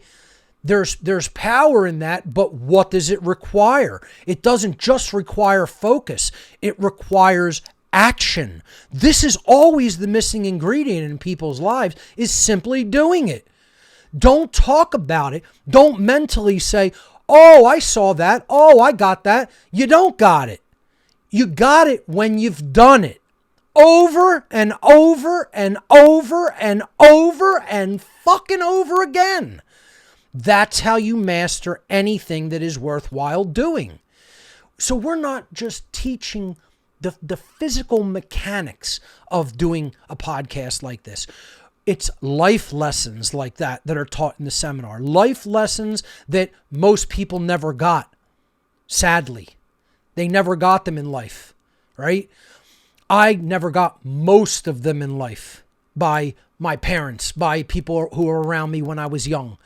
I had to go to other mentors who were strangers, who performed the labor of love by talking about these things, and then by writing them down, or by putting them into a lecture, or putting them into a video. And that was agape. That was them sharing through their care what they had learned and putting it out there for others in whatever form of media they happen to do that through. This is what Thelema can help you to understand needs to be done. Then it says, we can tell you that's the pathway. You then have to walk it. You have to go out into the world and walk that path of will, of action. You see, that's what it's all about. So continuing here, there is religion in Thelema for those that require it. But for those that do not require religion, there is freedom from religion in Thelema. It can go both ways. It can cut in both directions. The goal of Thelema, and yes, there is a goal. No practice, no occult tradition or order or society is goalless. If it's goalless, why bother to do anything? Just lay in bed all fucking day. You need to set goals. And then you need to practically try to carry out and manifest those goals in the very real physical domain. Because it's all one thing. The spiritual and the physical are all one. There's no separation. There's no real separation. Us being taught that there's separation there is a falsity and a trap. There is no separation between the spiritual and physical domains. You don't want to become too overly thinking one is has primacy over the other. Once you do that, it's a trap. You could get in a spiritual trap that way. You can get into a materialistic trap that way. They have to be seen as one thing. So the goal of Thelema is to help you realize your true will. The innermost spark of divinity inside you that holds your life's purpose. Powerful, powerful statement. And this is what Thelema helped me to do. And some other teachers helped me to realize what I had to go out there and do. And now I'm living a purpose-driven life and have been. As much as I say, I'm bitter over it, I hate it, that I have to do this, I have to give up my life, I am on my true will, the path of my true will. And there there is a level of acceptance in that, and there's a level of the ego saying, I don't want to have to be doing this. My true will could be more creativity instead of teaching spirituality. I would prefer that. I consider myself a very creative person. I like music. I love music. I love art. I love creativity in all expressions. I try to employ my creativity in the teaching of this stuff. That's how I extract a little bit of what I want to do, right? So the aesthetics that I put into all of this, I would probably get much, much, much, much, much better at doing that if I could turn my time over to it. If I didn't have to fully teach this all the time. But because so many people remain ignorant of natural law, and there's still so much violence and the condoning of violence and duress in the world, and we haven't stopped the form of slavery known as government. This is what I have to do instead of turn my will over to my creative pursuits. So I integrate some of my creative pursuits into it at a small level, not at the level I would want to. But anyway, that's what the goal of Thelema is, to help you realize your true will, which is the innermost spark of divinity that dwells inside of you, which holds your life's purpose, that you can discover and then enact in the world. On your own terms, it says here in the flyer continuing, in your own unique way. This is on my terms in my own unique way. That's what on earth is happening is. Bowing down to nobody in the process, because as I said, we are all sovereign beings. This is a tradition that respects the sovereignty of others in the statement below the winged disc of Ma'at there from the Egyptian/Cometian tradition, the goddess who represents natural law. That's why it's on the Lex Rex t-shirt in conjunction with the Justice Tarot card. The winged disc of Ma'at represents natural law in the Cometian tradition. And then, of course, again, the respect for sovereignty embodied in the phrase, every man and woman is a star. The star traditionally being the archetypal symbol of sovereignty, of the sovereign being, of the spirit, of the soul. Every number is infinite. There is no difference. This is the combination of forms that the physical universe represents. There is no difference between the physical and the spiritual. It is all a construct of the mind of the Creator. And ultimately, it is one thing. It is pure potentiality and pure consciousness. And that's what generally that statement represents. Again, Crowley loves numerology and inserting number into the philosophy. It does it over and over again, endlessly, throughout the Thelemic teachings. And then finally, the document ends with the second half of do what thou wilt shall be the whole of the law. Love is the law, love under will, which we broke down last week. That agape is doing the true will. That's true higher level love, and we have to put love as the foundation underneath anything that we do in the world. Even as part of our true will, it has to be based in agape, the agape form of love as the foundation. Then, of course, the document contains the two other symbols that I've used in the presentation thus far. The Order of the Silver Stars sigil or seal, which is there on the left. That was Crowley's Thelemic order called Argentum Astrum. Argentum Astrum in Latin means the silver star, the seven-pointed star representing the septenary, the seven chakras, the seven planetary bodies that can be seen with the eye, the seven aspects of the trivium and the quadrivium, the methods of the trivium and quadrivium, and many other septenaries there on the left. And on the right-hand side, a variant in the Thelemic tradition of the traditional symbol of the all-seeing eye, of the creator of the universe with light emitting from it, which represents truth. And he inserted the eye of Ra, or Horus, in here, which is basically solar symbolism as well. So that's the symbol of the all-seeing eye there on the right, which people still don't understand as a positive symbol, not a negative one. To attribute that to the dark occultists is actually wrong. The problem is it represents the creator of the universe, but the dark occultists want to usurp the place of the creator of the universe, and they want to be God. And that is why they're trying to use that as we're God, meaning the dark occultists. So we need to take that symbol back and understand it from its true original intent and meaning as an archetypal symbol of the ever-watchful and all-seeing eye of the creator of the universe and the laws of the creator of the universe. So, brilliant flyer. Whoever made it, I think, has a very firm understanding. Well done. I'm not sure who the author of this flyer is, but it would definitely convey the real meaning of Thelema there in a short amount of space, in a small amount of space. I am going to recommend for the student that wants to go further into readings and understandings of Thelema, the collection of Thelemic documents known as the Holy Books of Thelema. Now, again, people will be put off by, oh, it's holy, it's sacred. You know, Crowley did sort of try to set up Thelema as more of a religion, which is why I don't really follow Crowley. If you want to get in this to be a Crowleyite, go right ahead. Dumb idea, as far as I'm concerned, okay?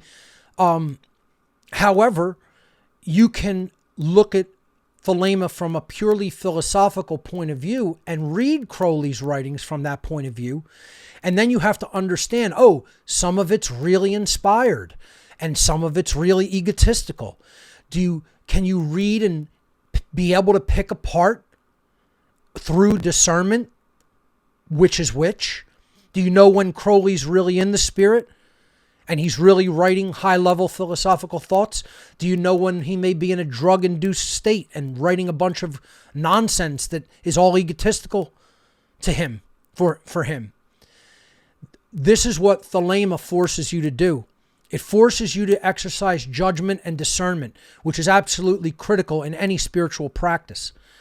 So I think this is probably what most people would need, is the tomes called the Holy Books of Thelema, which I believe is in a 5-volume set. I think I have a copy of all 5 volumes in one book, a paperback version. But you would want to look for these, and I'll show you how to go about getting them today, digitally. You could, of course, buy them in any online book store. But here's the other important, really important in my estimation, texts, what I would call seminal texts of the Thelemic philosophy. Of course, the Book of the Law, which began the philosophy/religion in earnest, when Crowley is said to have received these from his holy guardian angel, these words. So you could look at this as channeled writing, or simply writing that came out of Crowley's subconscious mind. However you want to look at that, the Book of Law is obviously essential. It is about what I would call natural law, real freedom, how to go about obtaining that state, how to get into your true will, how to quiet the mind so you could hear the guidance of what Crowley called our guardian angels, what I would simply say, the voice of truth, wisdom, and reason.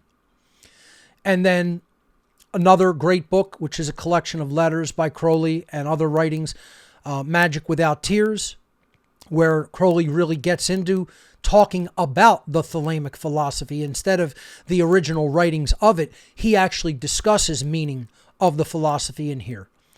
And then another great book, which is lesser known, that I think is a great book for people just coming into the Thelemic philosophy, is called The Heart of the Master, which is really a great book that helps, people to conceptualize what the true will is and the path toward that, and what real freedom is versus the restriction of freedom. It's contained in this book, The Heart of the Master.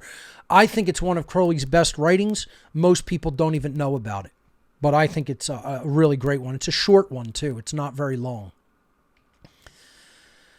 That being said, let's close up this 3-part series and then go to your calls, or we will in a moment. This won't be the last slide. I have one more after this, or 2 really, but closing the exploration of the Thelemic philosophy with a quote from Crowley himself. "The absolute rule of the state shall be a function of the absolute liberty of each individual will," which means each individual will setting itself on the path of the true will or not will be the function that determines the course of human freedom.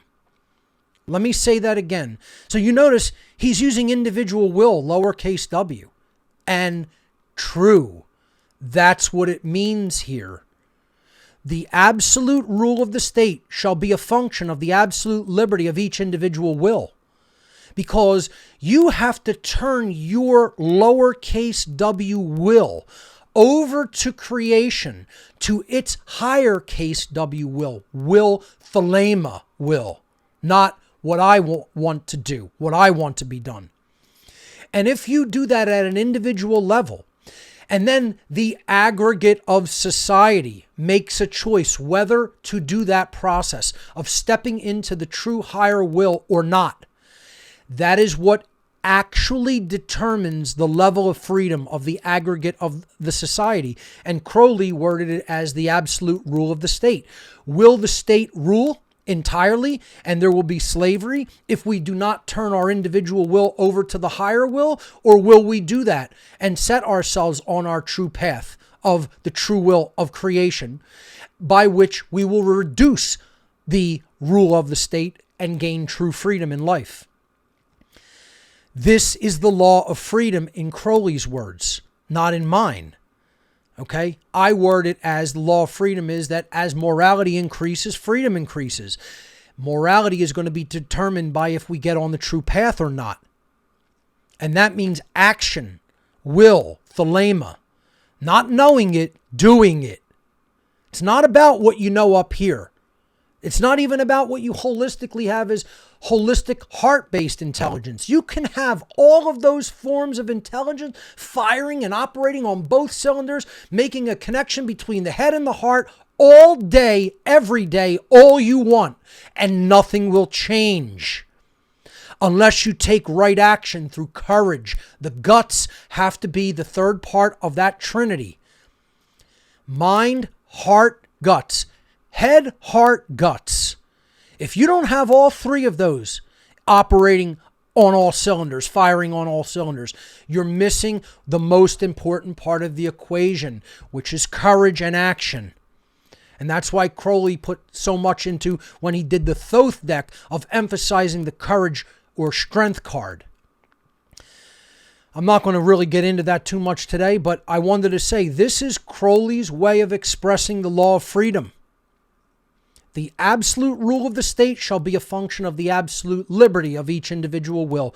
Will we truly understand the law of liberty, the law of freedom, and enact our true will through courage and right action? Not about just what we've come to know. You can know the totality of your prison. You know, like who I consider a mentor and someone who taught me so much was David Icke.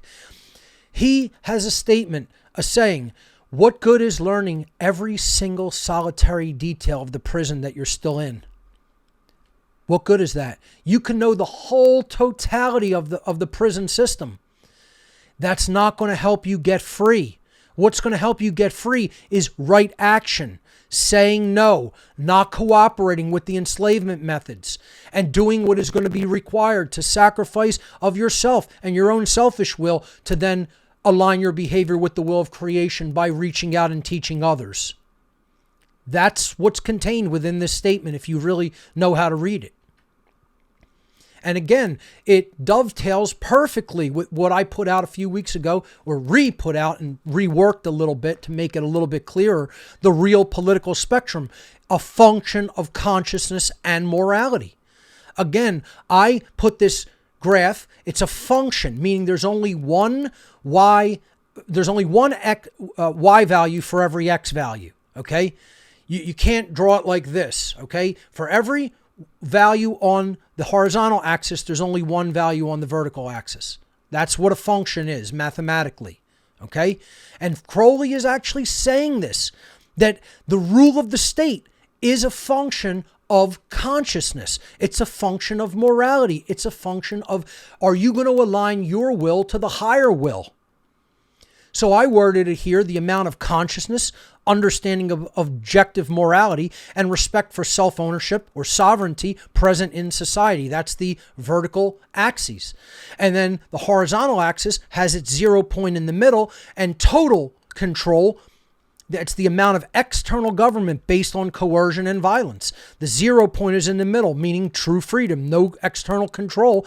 And then the extremities going out from the middle are slavery, 100% total control, totalitarianism in the form of communism and fascism. Okay? But the whole thing that's being measured against is human consciousness. Is humanity unconscious and immoral in the aggregate?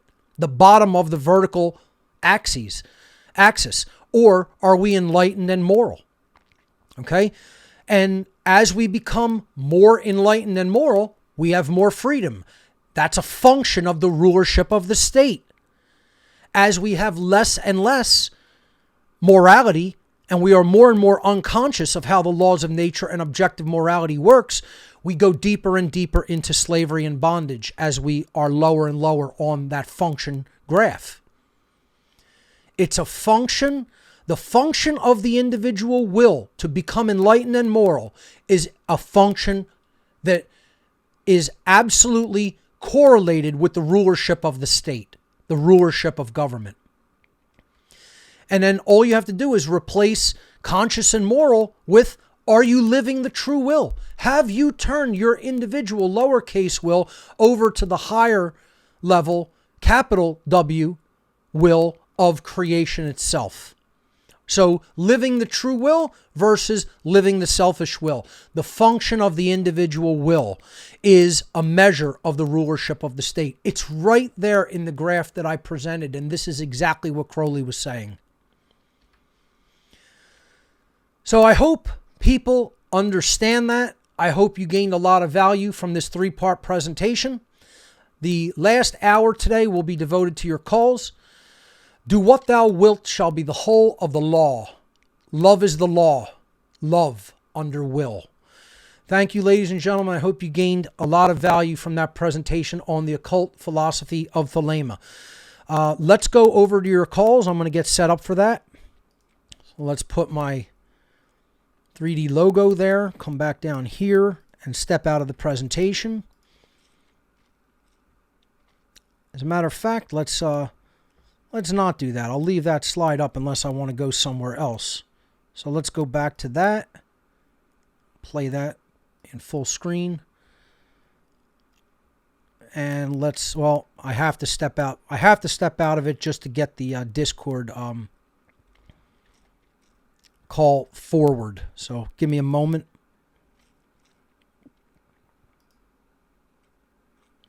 All right, let me get my headset. And we're going to go to your calls on the occult philosophy of Thelema. And I would like to keep it to the topic of Thelema, in keeping with the last 3 shows. Any questions, comments, or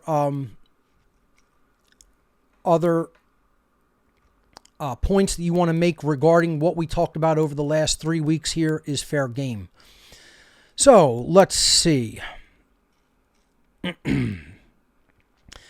Let's go to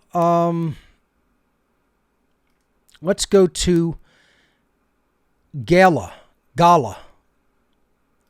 You're live on What on Earth is Happening. Welcome, Gala. How do you pronounce it? I am not hearing you. There you go. Hello. Welcome. Gala. Right, welcome to the show. What do you have for us? Can you hear me? Okay. Okay.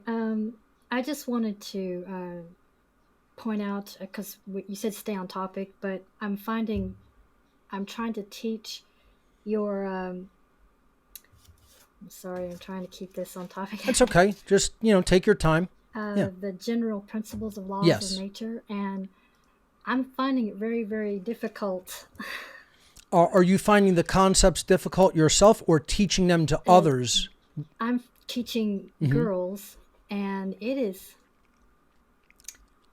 No. I've been following you for almost 15 years. It's just teaching these concepts to other individuals has proven challenging. Now, can I ask you what age the people that you are teaching are? Approximate age group? Hold on, I've got an echo. The best way I can hear you. correctly? You're coming through fine. We're not getting an echo on my end. If you're getting an echo on your end, that's the reason that I recommend to use a headset of some type like this, so that things won't echo through your speakers and back into your mic. That's what usually creates echo and feedback. But if you just try to deal with it for the call, we'll get through it. If you could just tell me, what is the approximate age group? You said that these were girls. They were young women. Oh, they're young.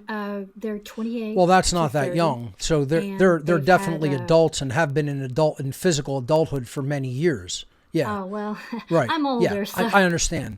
But so they've gone through the indoctrination system. They have probably hardened, calcified worldview and belief systems. Yes. oh yes, So oh that's to be yes. expected. This is not out of the ordinary or usual what you are encountering. So it requires a lot of patience, and it requires saying the same thing over and over.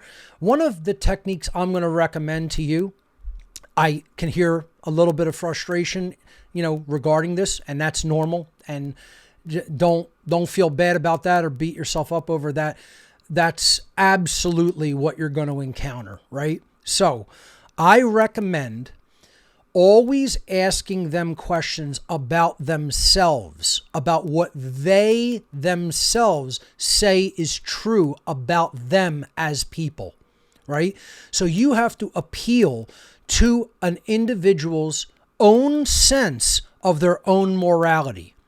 The first question that I usually ask anyone before even beginning any teaching is, do you yourself consider yourself a moral human being, or in other words, a good person?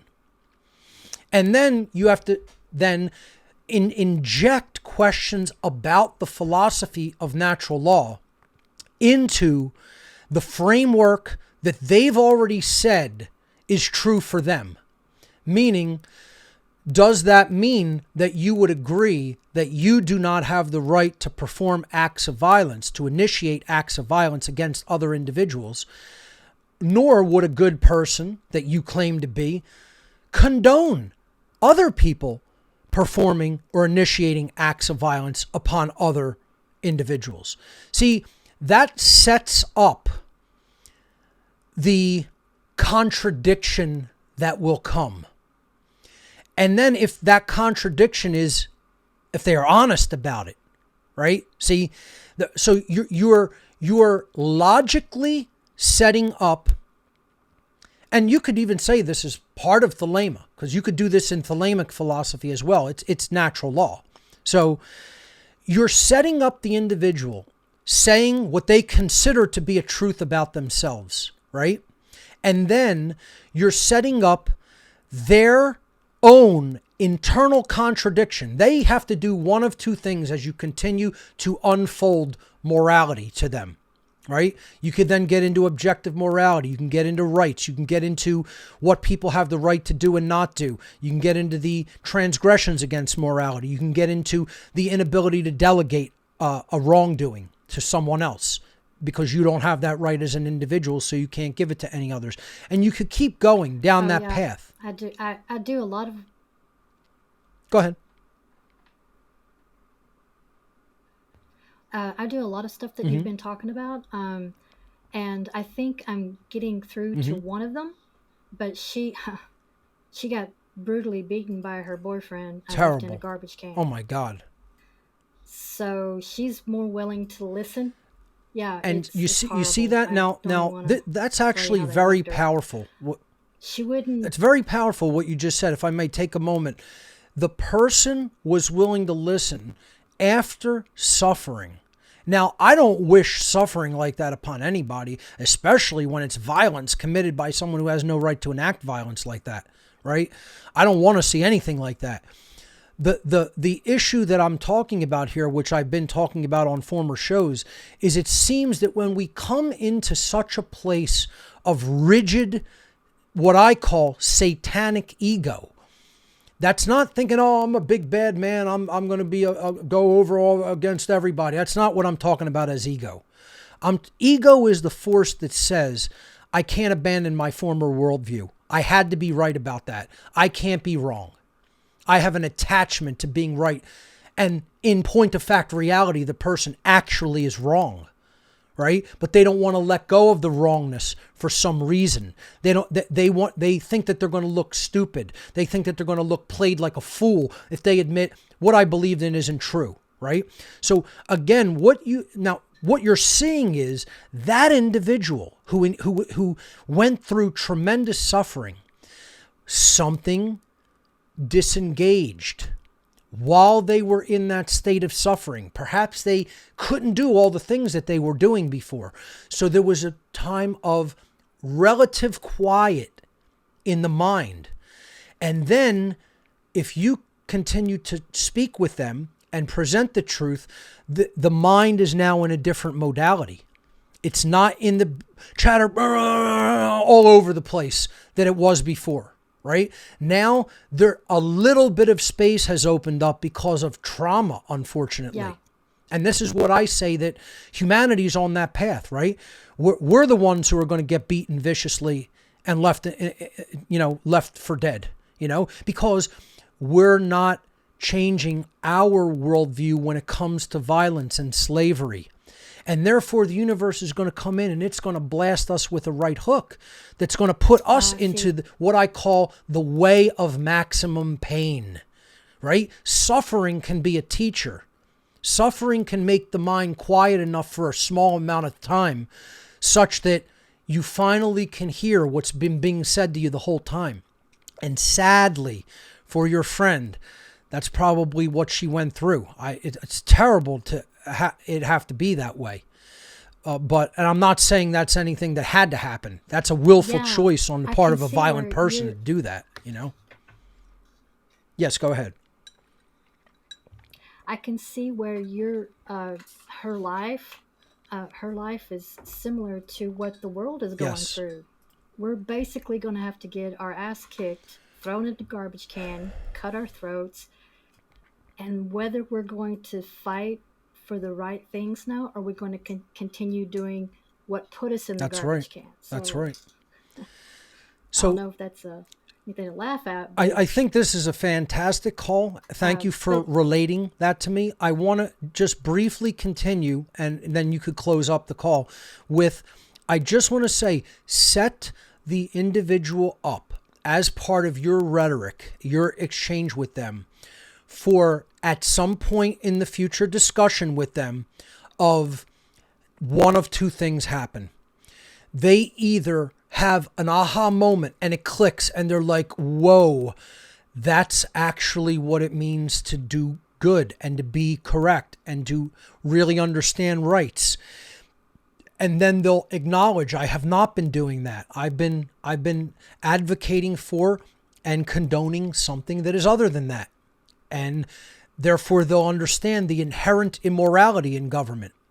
And they'll understand natural law then. They'll have the very basis of an understanding of natural law.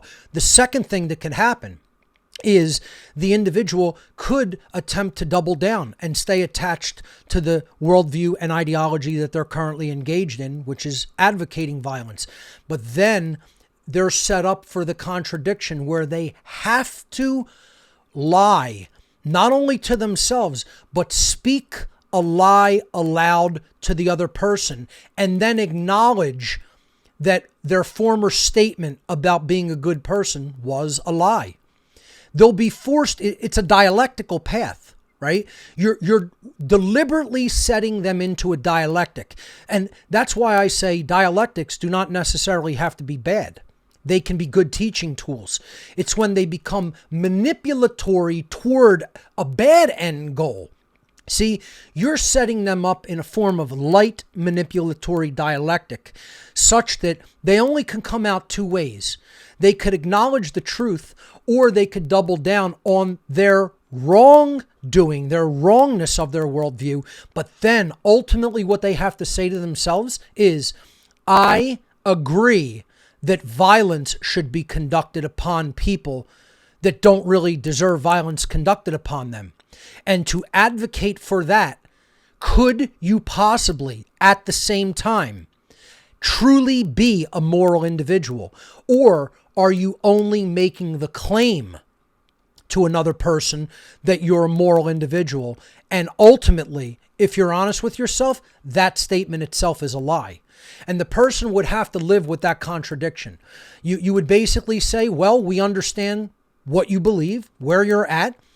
I can't force you to change, but what you should be fully aware of at a conscious level is that you made the statement you are a good person, and you said this is what's involved in being a good person, and then your actual behavior in life, your thoughts and your actions in life contradict what you said makes someone a good person. Therefore, you cannot truly, in point of fact, matter of reality, be a good person. You are only yourself making the claim that you are a good person. And then you leave it there, and they have to live with that contradiction on their mind, if they have any conscience whatsoever left in their consciousness. They'd have to live with that understanding they're not really a good person. They're just making the claim that they're a good person. I think it's a powerful dialectical approach to natural law through a Socratic method of questioning the individual that you're trying to teach. That would be my advice. See where that goes. And again, you're going to push them into the dialectic of coming out on one side of that equation or the other. Hopefully that makes sense.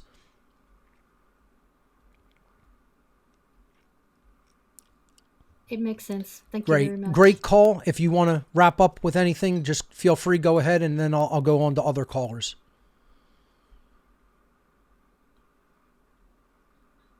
No, I'll do some stuff later on order followers, since my son is an order follower, but he did some great things, and it's all because of your teachings, and we'll talk about that on another. Gayla, thank you. Fantastic call, and I'll move on to another caller now. All right. And, folks, briefly, before I even go to another caller, I briefly want to show you something I neglected to show you. I want to show you how you can get these books of Thelema, or just any of Crowley's writings, or even books about Crowley and Thelema that you can read. Real quick, I'm going to step away from calls and show you this. I think it's that important that I really should do this. So let me go to my laptop full screen for about a minute or two. And I just want to show you let me close that definition of thrall there. I want to show you this site called Library Genesis. I believe I briefly may have showed people this in the past, but it really bears repeating. This is probably the biggest online library of books, of digital books in the world. It's called Library Genesis, and the website is libgen, the first three letters of each word, Library Genesis, libgen.is, the last two letters of Genesis. Okay, so libgen, libgen.is is the website. Now, let's just type in Holy Books of Thelema, and let's see if they have a digital edition of this. So, yes, it appears that they do have not only the Holy Books of Thelema, but a concordance to it that explains the encoding system, which is fantastic.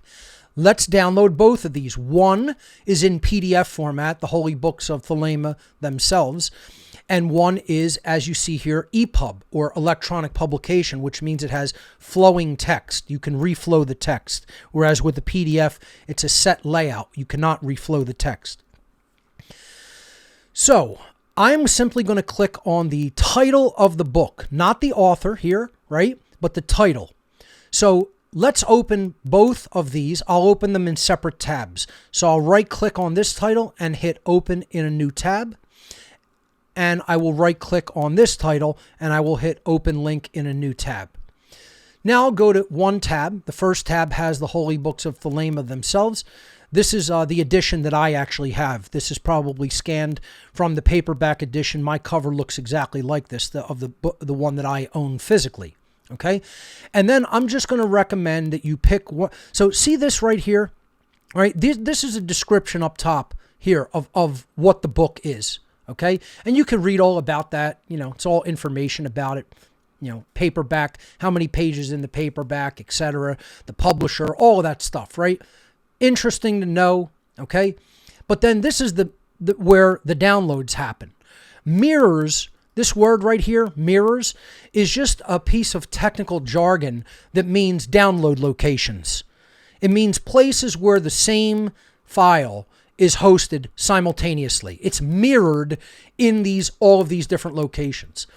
This mirror is LibGen itself, their own server.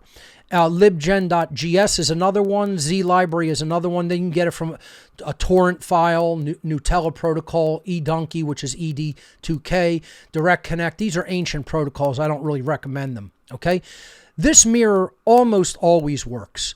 It's a rare thing when it doesn't. They've gotten probably a good content delivery network on LibGen. So I'm just going to click this one, right? The words this mirror. Then it will take me to the download page, right?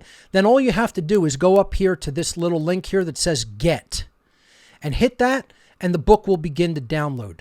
You see it downloading in my downloads here in the browser, right? So it's got more than half of it. It's got 2/3, 3/4, and now it's done. Now I can click this magnifying glass here to show the book in my Finder window. Okay, and here it is, The Holy Books of Thelema by Crowley. If I double click this, it will then open in your PDF reader. Hopefully you have one installed. The Mac comes with a built-in one, and you see it's fixed layout, right? No reflowing text, but this is the entire book. Okay, and you see it's scanned there, or at least those pages were. Now we have pretty good text layout here, okay? And you could read it like that. Now, one of the ways you could enhance this is, let's make it full screen. Now it put it in a 2-page layout, okay? So you could read it very similar to a book. And this is the whole text, all right? We could scan through it quickly. I could jump ahead. Let's take the bar and scroll way down. You can see there's some actual, half of the book is text and then half of the book is scans of the manuscript of these books. Or I think of the Book of the Law. But, this is the entire text of the, I believe, 5-volume set of the Holy Books of Thelema. Okay? It's that simple to get occult material. Right? You don't even need to go and buy the book if you don't want to. Okay? So, just go ahead and download things. Right?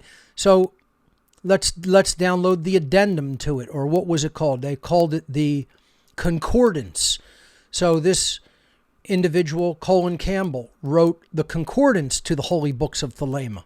All right, and I don't have this. I'm not versed in this, so this could be something I may be highly interested in. So it's an EPUB. Okay, so I'm going to hit this mirror, and we're going to download this one. So we would, and I show people how to do all of this stuff in How to Become the True Media. We go over all of this. This is part of what is known as exploring the dark web, and because this is considered a dark web website, meaning it's not indexed. Libgen.is. You cannot search for any of this content on a search engine. The search engines deliberately and willfully remove the domain from the websites, the domains that they are going to index for search, because they do not want people doing this. They don't want you going and downloading books and reading and becoming a Renaissance being because of what you know. They can't control and enslave people like that. You have to remain a stupid ignoramus for them to control and enslave you. So if you actually get into deep reading and eclectic occult philosophical reading, forget it. You're going to become enlightened, and then you can't be controlled, and their game is over. So I teach this in the seminar. I just wanted to, make people aware of that. You're going to hit get here. That's going to download the EPUB. Okay, so here comes the EPUB. It's almost done. It's finished. Okay, now I could click the magnifying glass, and here is the EPUB. Okay, Now, if I double click this, it will not open in a PDF reader, but it will open in my default EPUB reader, which is Apple's Books program. Okay, and here is the book. I could then again make that full screen. It'll go into a 2-page layout, and I could just flip through the book like that. And there's the contents of the book, the foreword, and the whole book is in there. I could scan way ahead. It's got photos in there and everything. And the nice part about this is you could change the size of the text. It's not fixed layout, right? I could also put this in dark mode, right? So it doesn't have a fixed layout. It's a changeable, manipulable layout. If I want the text larger, I can make it larger so the reading is easier on my eyes. That switched it to a 1-page layout, 1 column. Okay, if I want it smaller to fit more text on each page, I can do that. I could put it in like sepia mode, or I could put it in grayscale, gray mode. I could change the font. If I don't like this font, I could pick another font that's more likable to me. So, maybe I want Charter. And that's a minor difference, but, I might want... There's a sans serif font called San Francisco. So there's a lot of customization you could do with an EPUB reader that isn't really possible to do with a PDF reader. So I'm going to keep it with Georgia with slightly larger text in dark mode. I like it like that. Okay? So that is how you can go and download any of the books that we talked about. Very easily, very quickly. All right?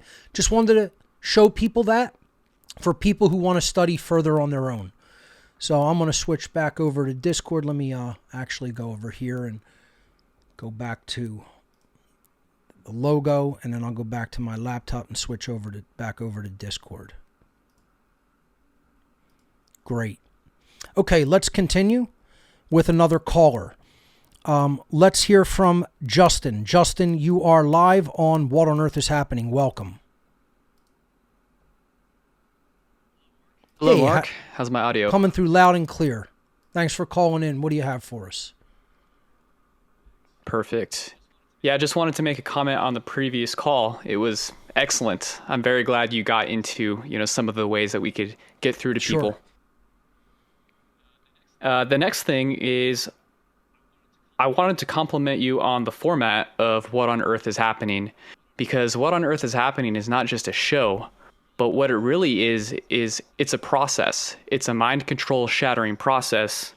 And I tell you what, it definitely worked on me. So kudos to you. And that's exactly how I'm structuring my show as well. Thank you, Justin. I really appreciate that. That does mean a lot to me because I absolutely, deliberately, willfully set it up as such that it is an initiatory process, meaning it will get you to the point of true beginning of your self-discovery and your autodidactic self-learning process. That is why I consider it I would consider it a homemade school of initiation that I came up with the format for and kept going over the years with that format, that it is deliberately set up as such. So I really thank you for vocalizing aloud that you understand that that was set up that way and that you think it was successfully done that way and is working as such. That was my actual intent and goal. Yeah, and I think you did it very well. Another thing that really helped me in breaking my own mind control is making sure I took my time with each episode. So I would take in the content, but I would also take the time to consider the ideas and really think them through. Like instead of accepting or rejecting anything straight away, I would ask myself, how might this make sense? Is there a certain piece of information that I need to take in for this to all of a sudden make sense? So throughout the whole process, there was that strong will and intention to know the truth.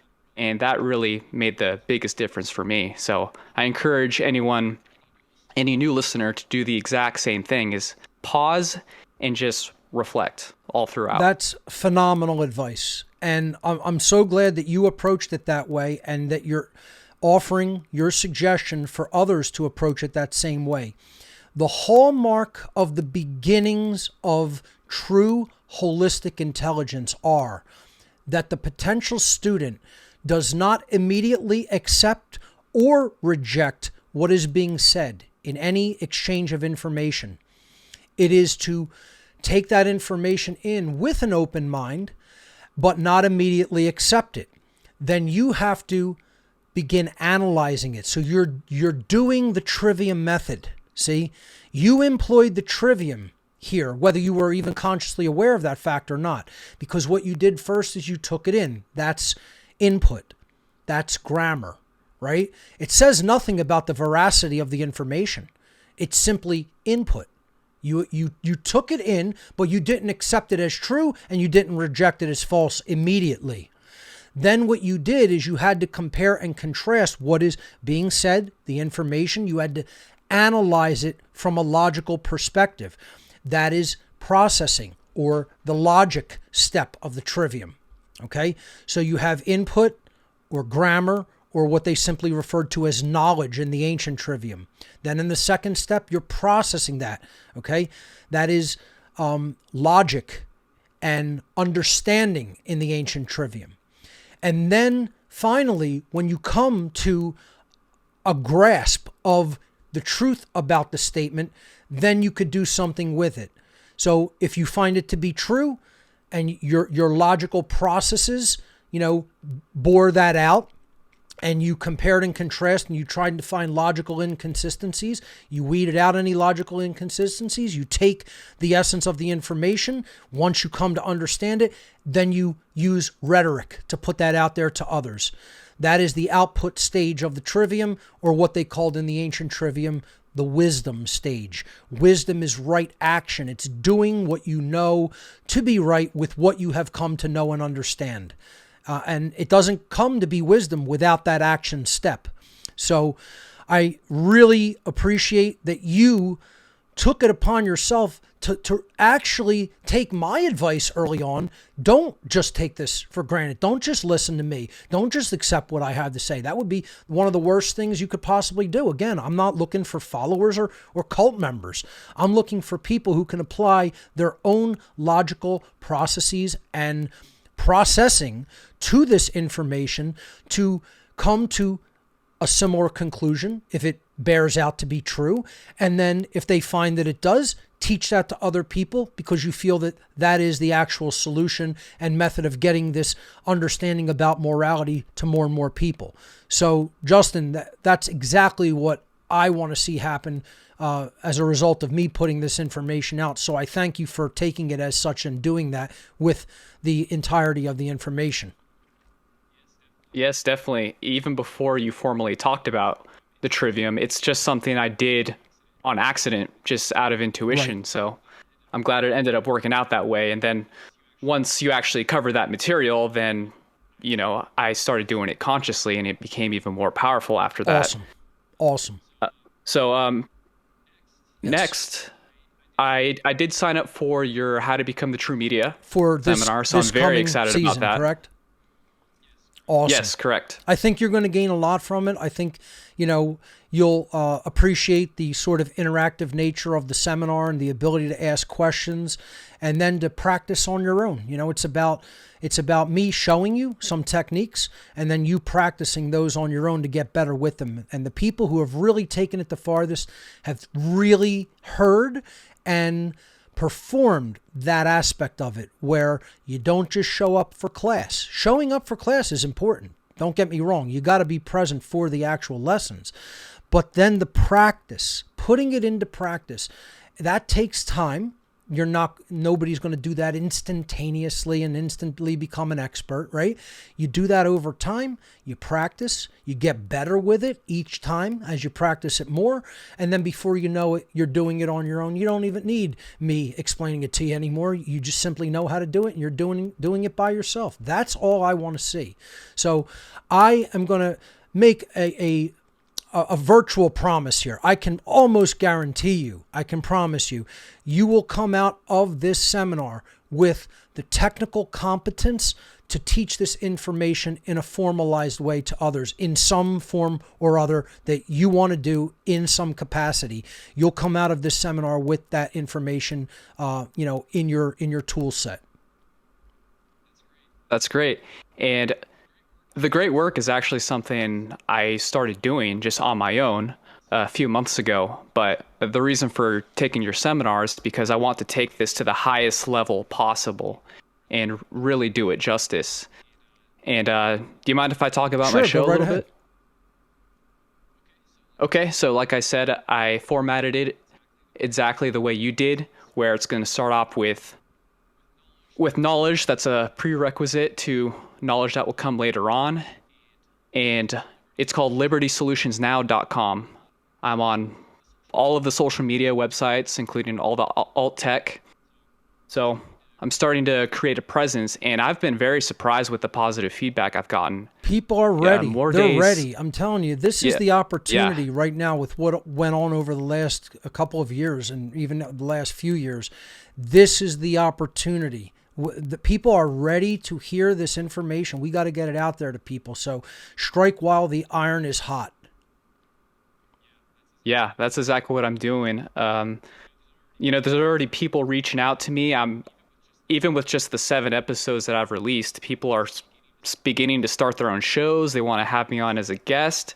They want to do different collaborations. Excellent. And it's been amazing, actually. See, that's how it unfolds when you step into the true will. It unfolds like that. You'll be amazed at what opportunities will present themselves, what collaborations appear, how you network with other people, what new information comes to you, what new skill sets you develop, and then it starts to snowball and it actually becomes easier to do.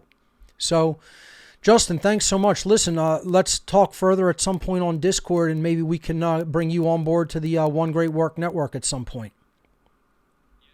Yes, I was just going to bring that up. I'd love to be on the network, so we'll go ahead and continue this conversation. People who are doing the great work at a level like that, I would be definitely to extend, onboarding onto the network to them. So let's talk about it in the near future, okay? All right, fantastic. Great. I'll let you get to some other callers. Thank you, Justin. Have a great one. You too. Once again, that's what it's all about, folks. We're seeing more and more people step into that role of taking it out of the realm of just knowing it and agreeing with it and teaching it to others. All right, let's hear from... Let's see. Let's hear from Dominic. Dominic, you are live on What on Earth is Happening. Welcome.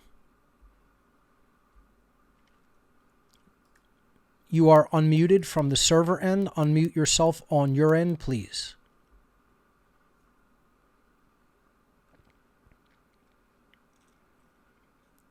All right.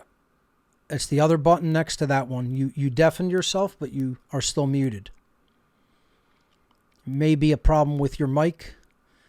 I'll put you on hold and we'll come back to you.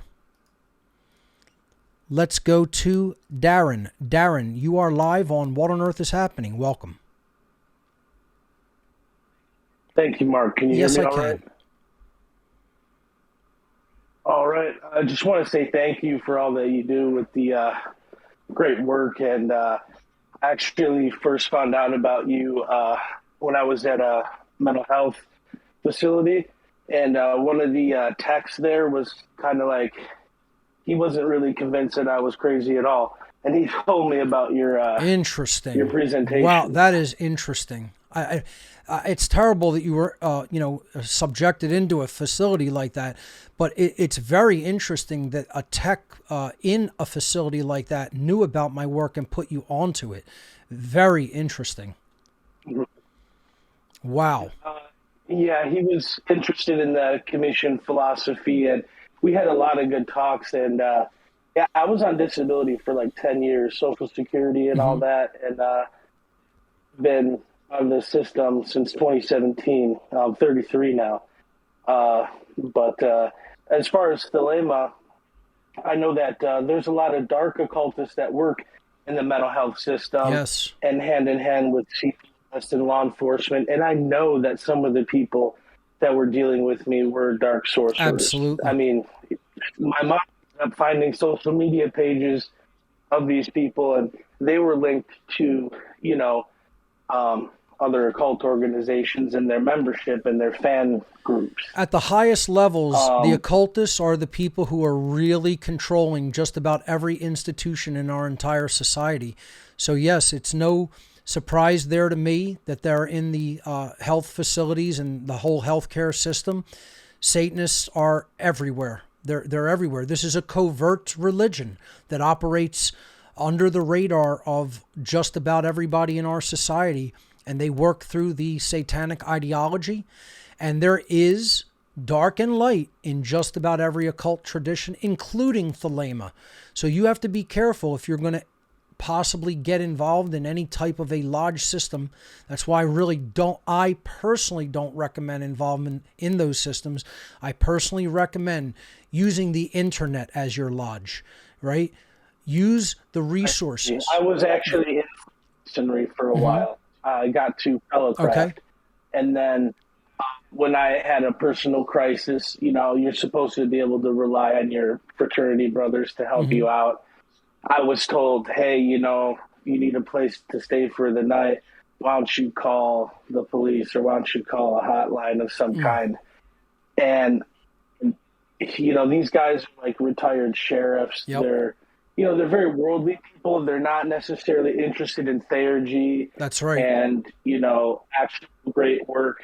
So, yes, they're worldly people that use it as a social club. And don't understand the underlying esoteric philosophy, without a doubt. Many of them. Not all of them, but many. Yes.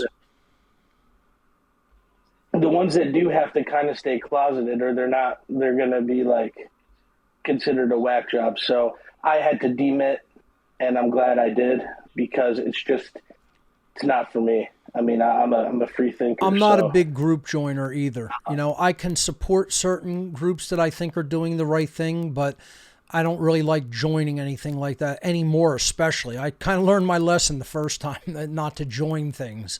So, yeah, I agree. It's a better approach to simply learn the esoteric aspects of the philosophy on one's own, using the internet as your resource and your library.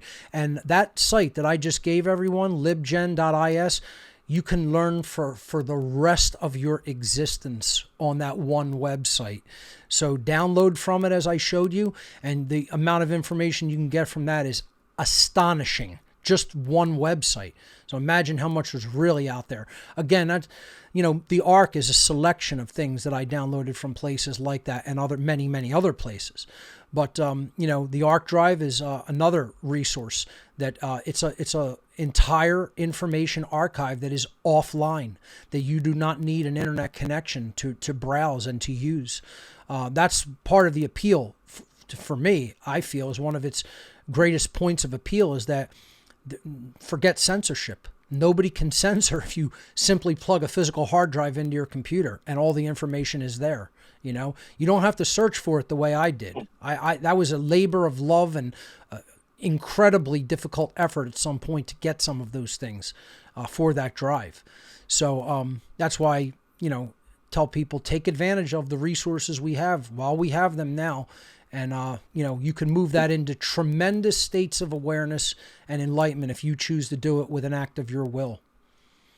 So thank you for encouraging me to do the great work and the shadow work involved. I've cut down my meat consumption by 80% in the last couple months. I'm still working my way from the beginning to the end of your podcast, but I listened to podcasts of you from 10 years ago, calling it exactly like it is today. Thank you. And so if anybody's convinced of the truth of what you're saying and they never heard of you, you could just play them a snippet of something from 10 years ago and just look how it played out. So if I don't understand something, I just tell myself that I'm not informed enough. I research it, and then I do. Darren, thank you so much. Great insights, great call. I really appreciate your compliments there about my work.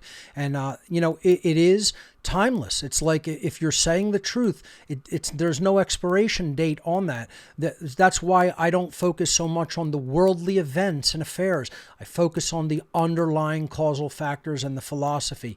That's timeless. That doesn't change. We can say that somebody said it 100 years ago. It's still going to be true today. 1,000 years ago, the ancients said these things. They're still true today. They're timeless truths. So I appreciate you bringing that up, Darren, and thank you so much for the call. All right. Let's go to Omar. Omar, you are live on What on Earth is Happening. Welcome. Hey, can yes, you hear I can, loud and clear. Hey, what's going on, Mark? Mark, I don't want to keep you too long, but I have a couple of questions on trying to understand, because as I was doing kind of the great work, I was confronted with a couple of questions that I would like some clarifications on. Okay, so we say we have culture, traditions, and we have individuality. Mm-hmm. In terms of so the line that we draw in terms of like how much of an individual, how much should we cultivate the individual compared to, how much tradition we should try to pass on, if that makes sense. I figured that the tradition should be of the non-harmful category. Like I figured that would be the line. Yeah. But yeah. I also. Go ahead. Finish your question. Go ahead. The thing that I was just thinking about it when I was talking to the person who I was talking to, and I think another line that do you think that the free market is a way to determine if a free market is a way to determine whether like someone should not express his individuality compared to like trying to, for example, create something or not create something, or what I mean? Do you think that the free market should have a decision? I don't, because I think the free market is a tool for the manifestation of freedom, but it shouldn't really dictate creative expression. If you want to put something out into the universe, that is up to yourself as an individual. And whether something is going to be received well in the free market should not be the determining factor of that. I would continue to do What on Earth is Happening if there were zero resources generated from it, whether no one in the quote market valued the ideas, because all that matters is that I, as an individual, have come to an accurate understanding of the truthfulness or veracity of the information being presented. In a society where 99.999999999% of people don't care about the truth, and that tiny little, even one individual knows it and does care about it, the truth remains the truth nonetheless. See, this is where we have to fully reject postmodern thought. And I'm not saying open markets are part of that. What I'm saying is a lot of people in the postmodernist movement only gauge value from something based upon whether anybody else cares about it or not, or it brings any comfort or reward to them. That's selfish. That's just seeing things from a selfishness point of view. It's an egoic perspective, right? Non-postmodernism, classical,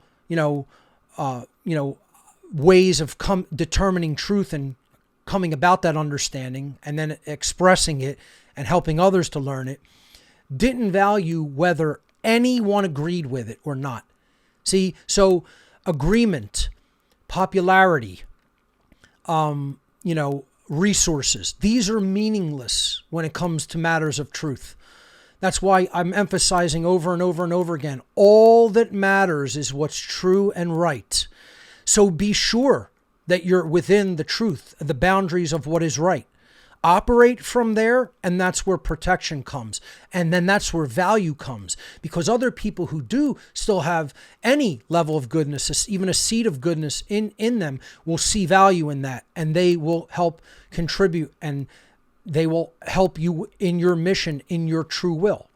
So that being said, the value of the individual is an infinite. All rights are ultimately individual rights. The individual is the smallest minority. So all minorities' rights are protected by protecting the rights of the individual. Okay? And the individual is what contributes to the aggregate of society. Never think along the lines of, the most people agree with this, the most people are going to support this. I'm not saying there's never times strategically where you don't want to try to gain numbers. There is, right? There are ways of doing that still keep the information in a state of integrity and don't water it down. It wouldn't matter if I went onto another radio network or television network and they wanted me to not say certain things that I know to be true. I'm going to say them, and I'll get kicked off. Or I just say, I don't make an agreement to go on your network. I'm not even going to agree to that, because I'm going to say what I want openly and unrestrained. That's my natural right as an individual.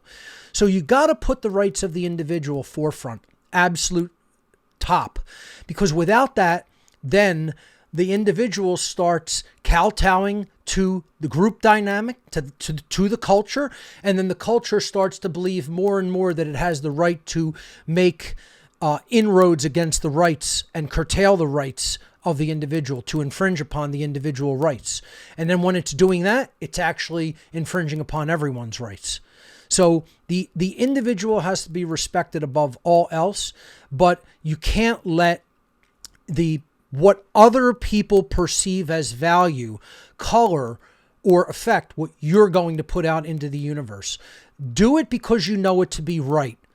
That's what don't lust for the result means. It doesn't mean you don't want to change human consciousness, right?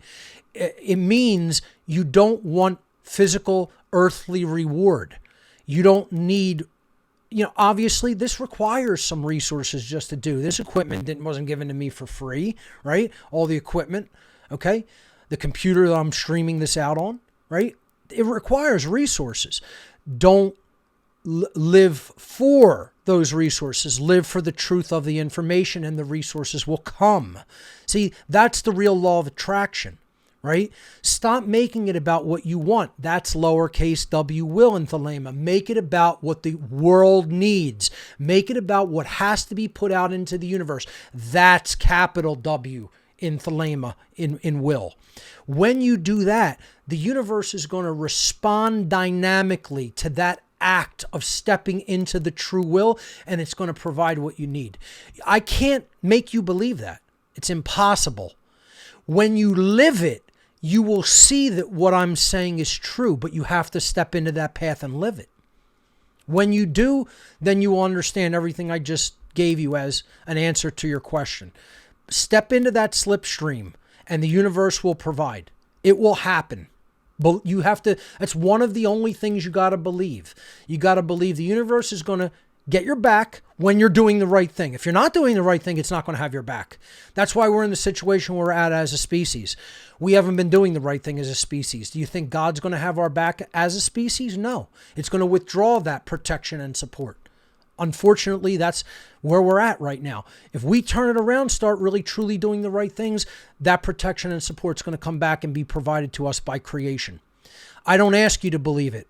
What I ask you to do is just do it, and then you'll see that it's true. You won't have to believe a thing. You may have to come into that little bit of faith to say, I have the courage to just do this. When you do it, you're going to see that what I'm saying is true, and it's going to open up whole new worlds for you.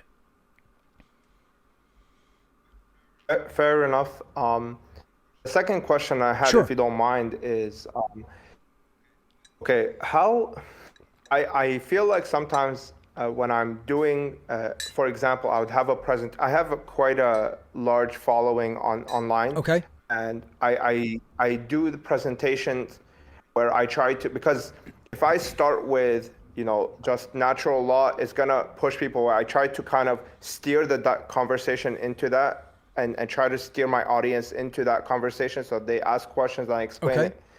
But I often feel when I do it online or in person, I'm always doing it out of ego. I feel like I know, and I don't know how to kind of combat this feeling where it's like I'm doing it just to seem like I know.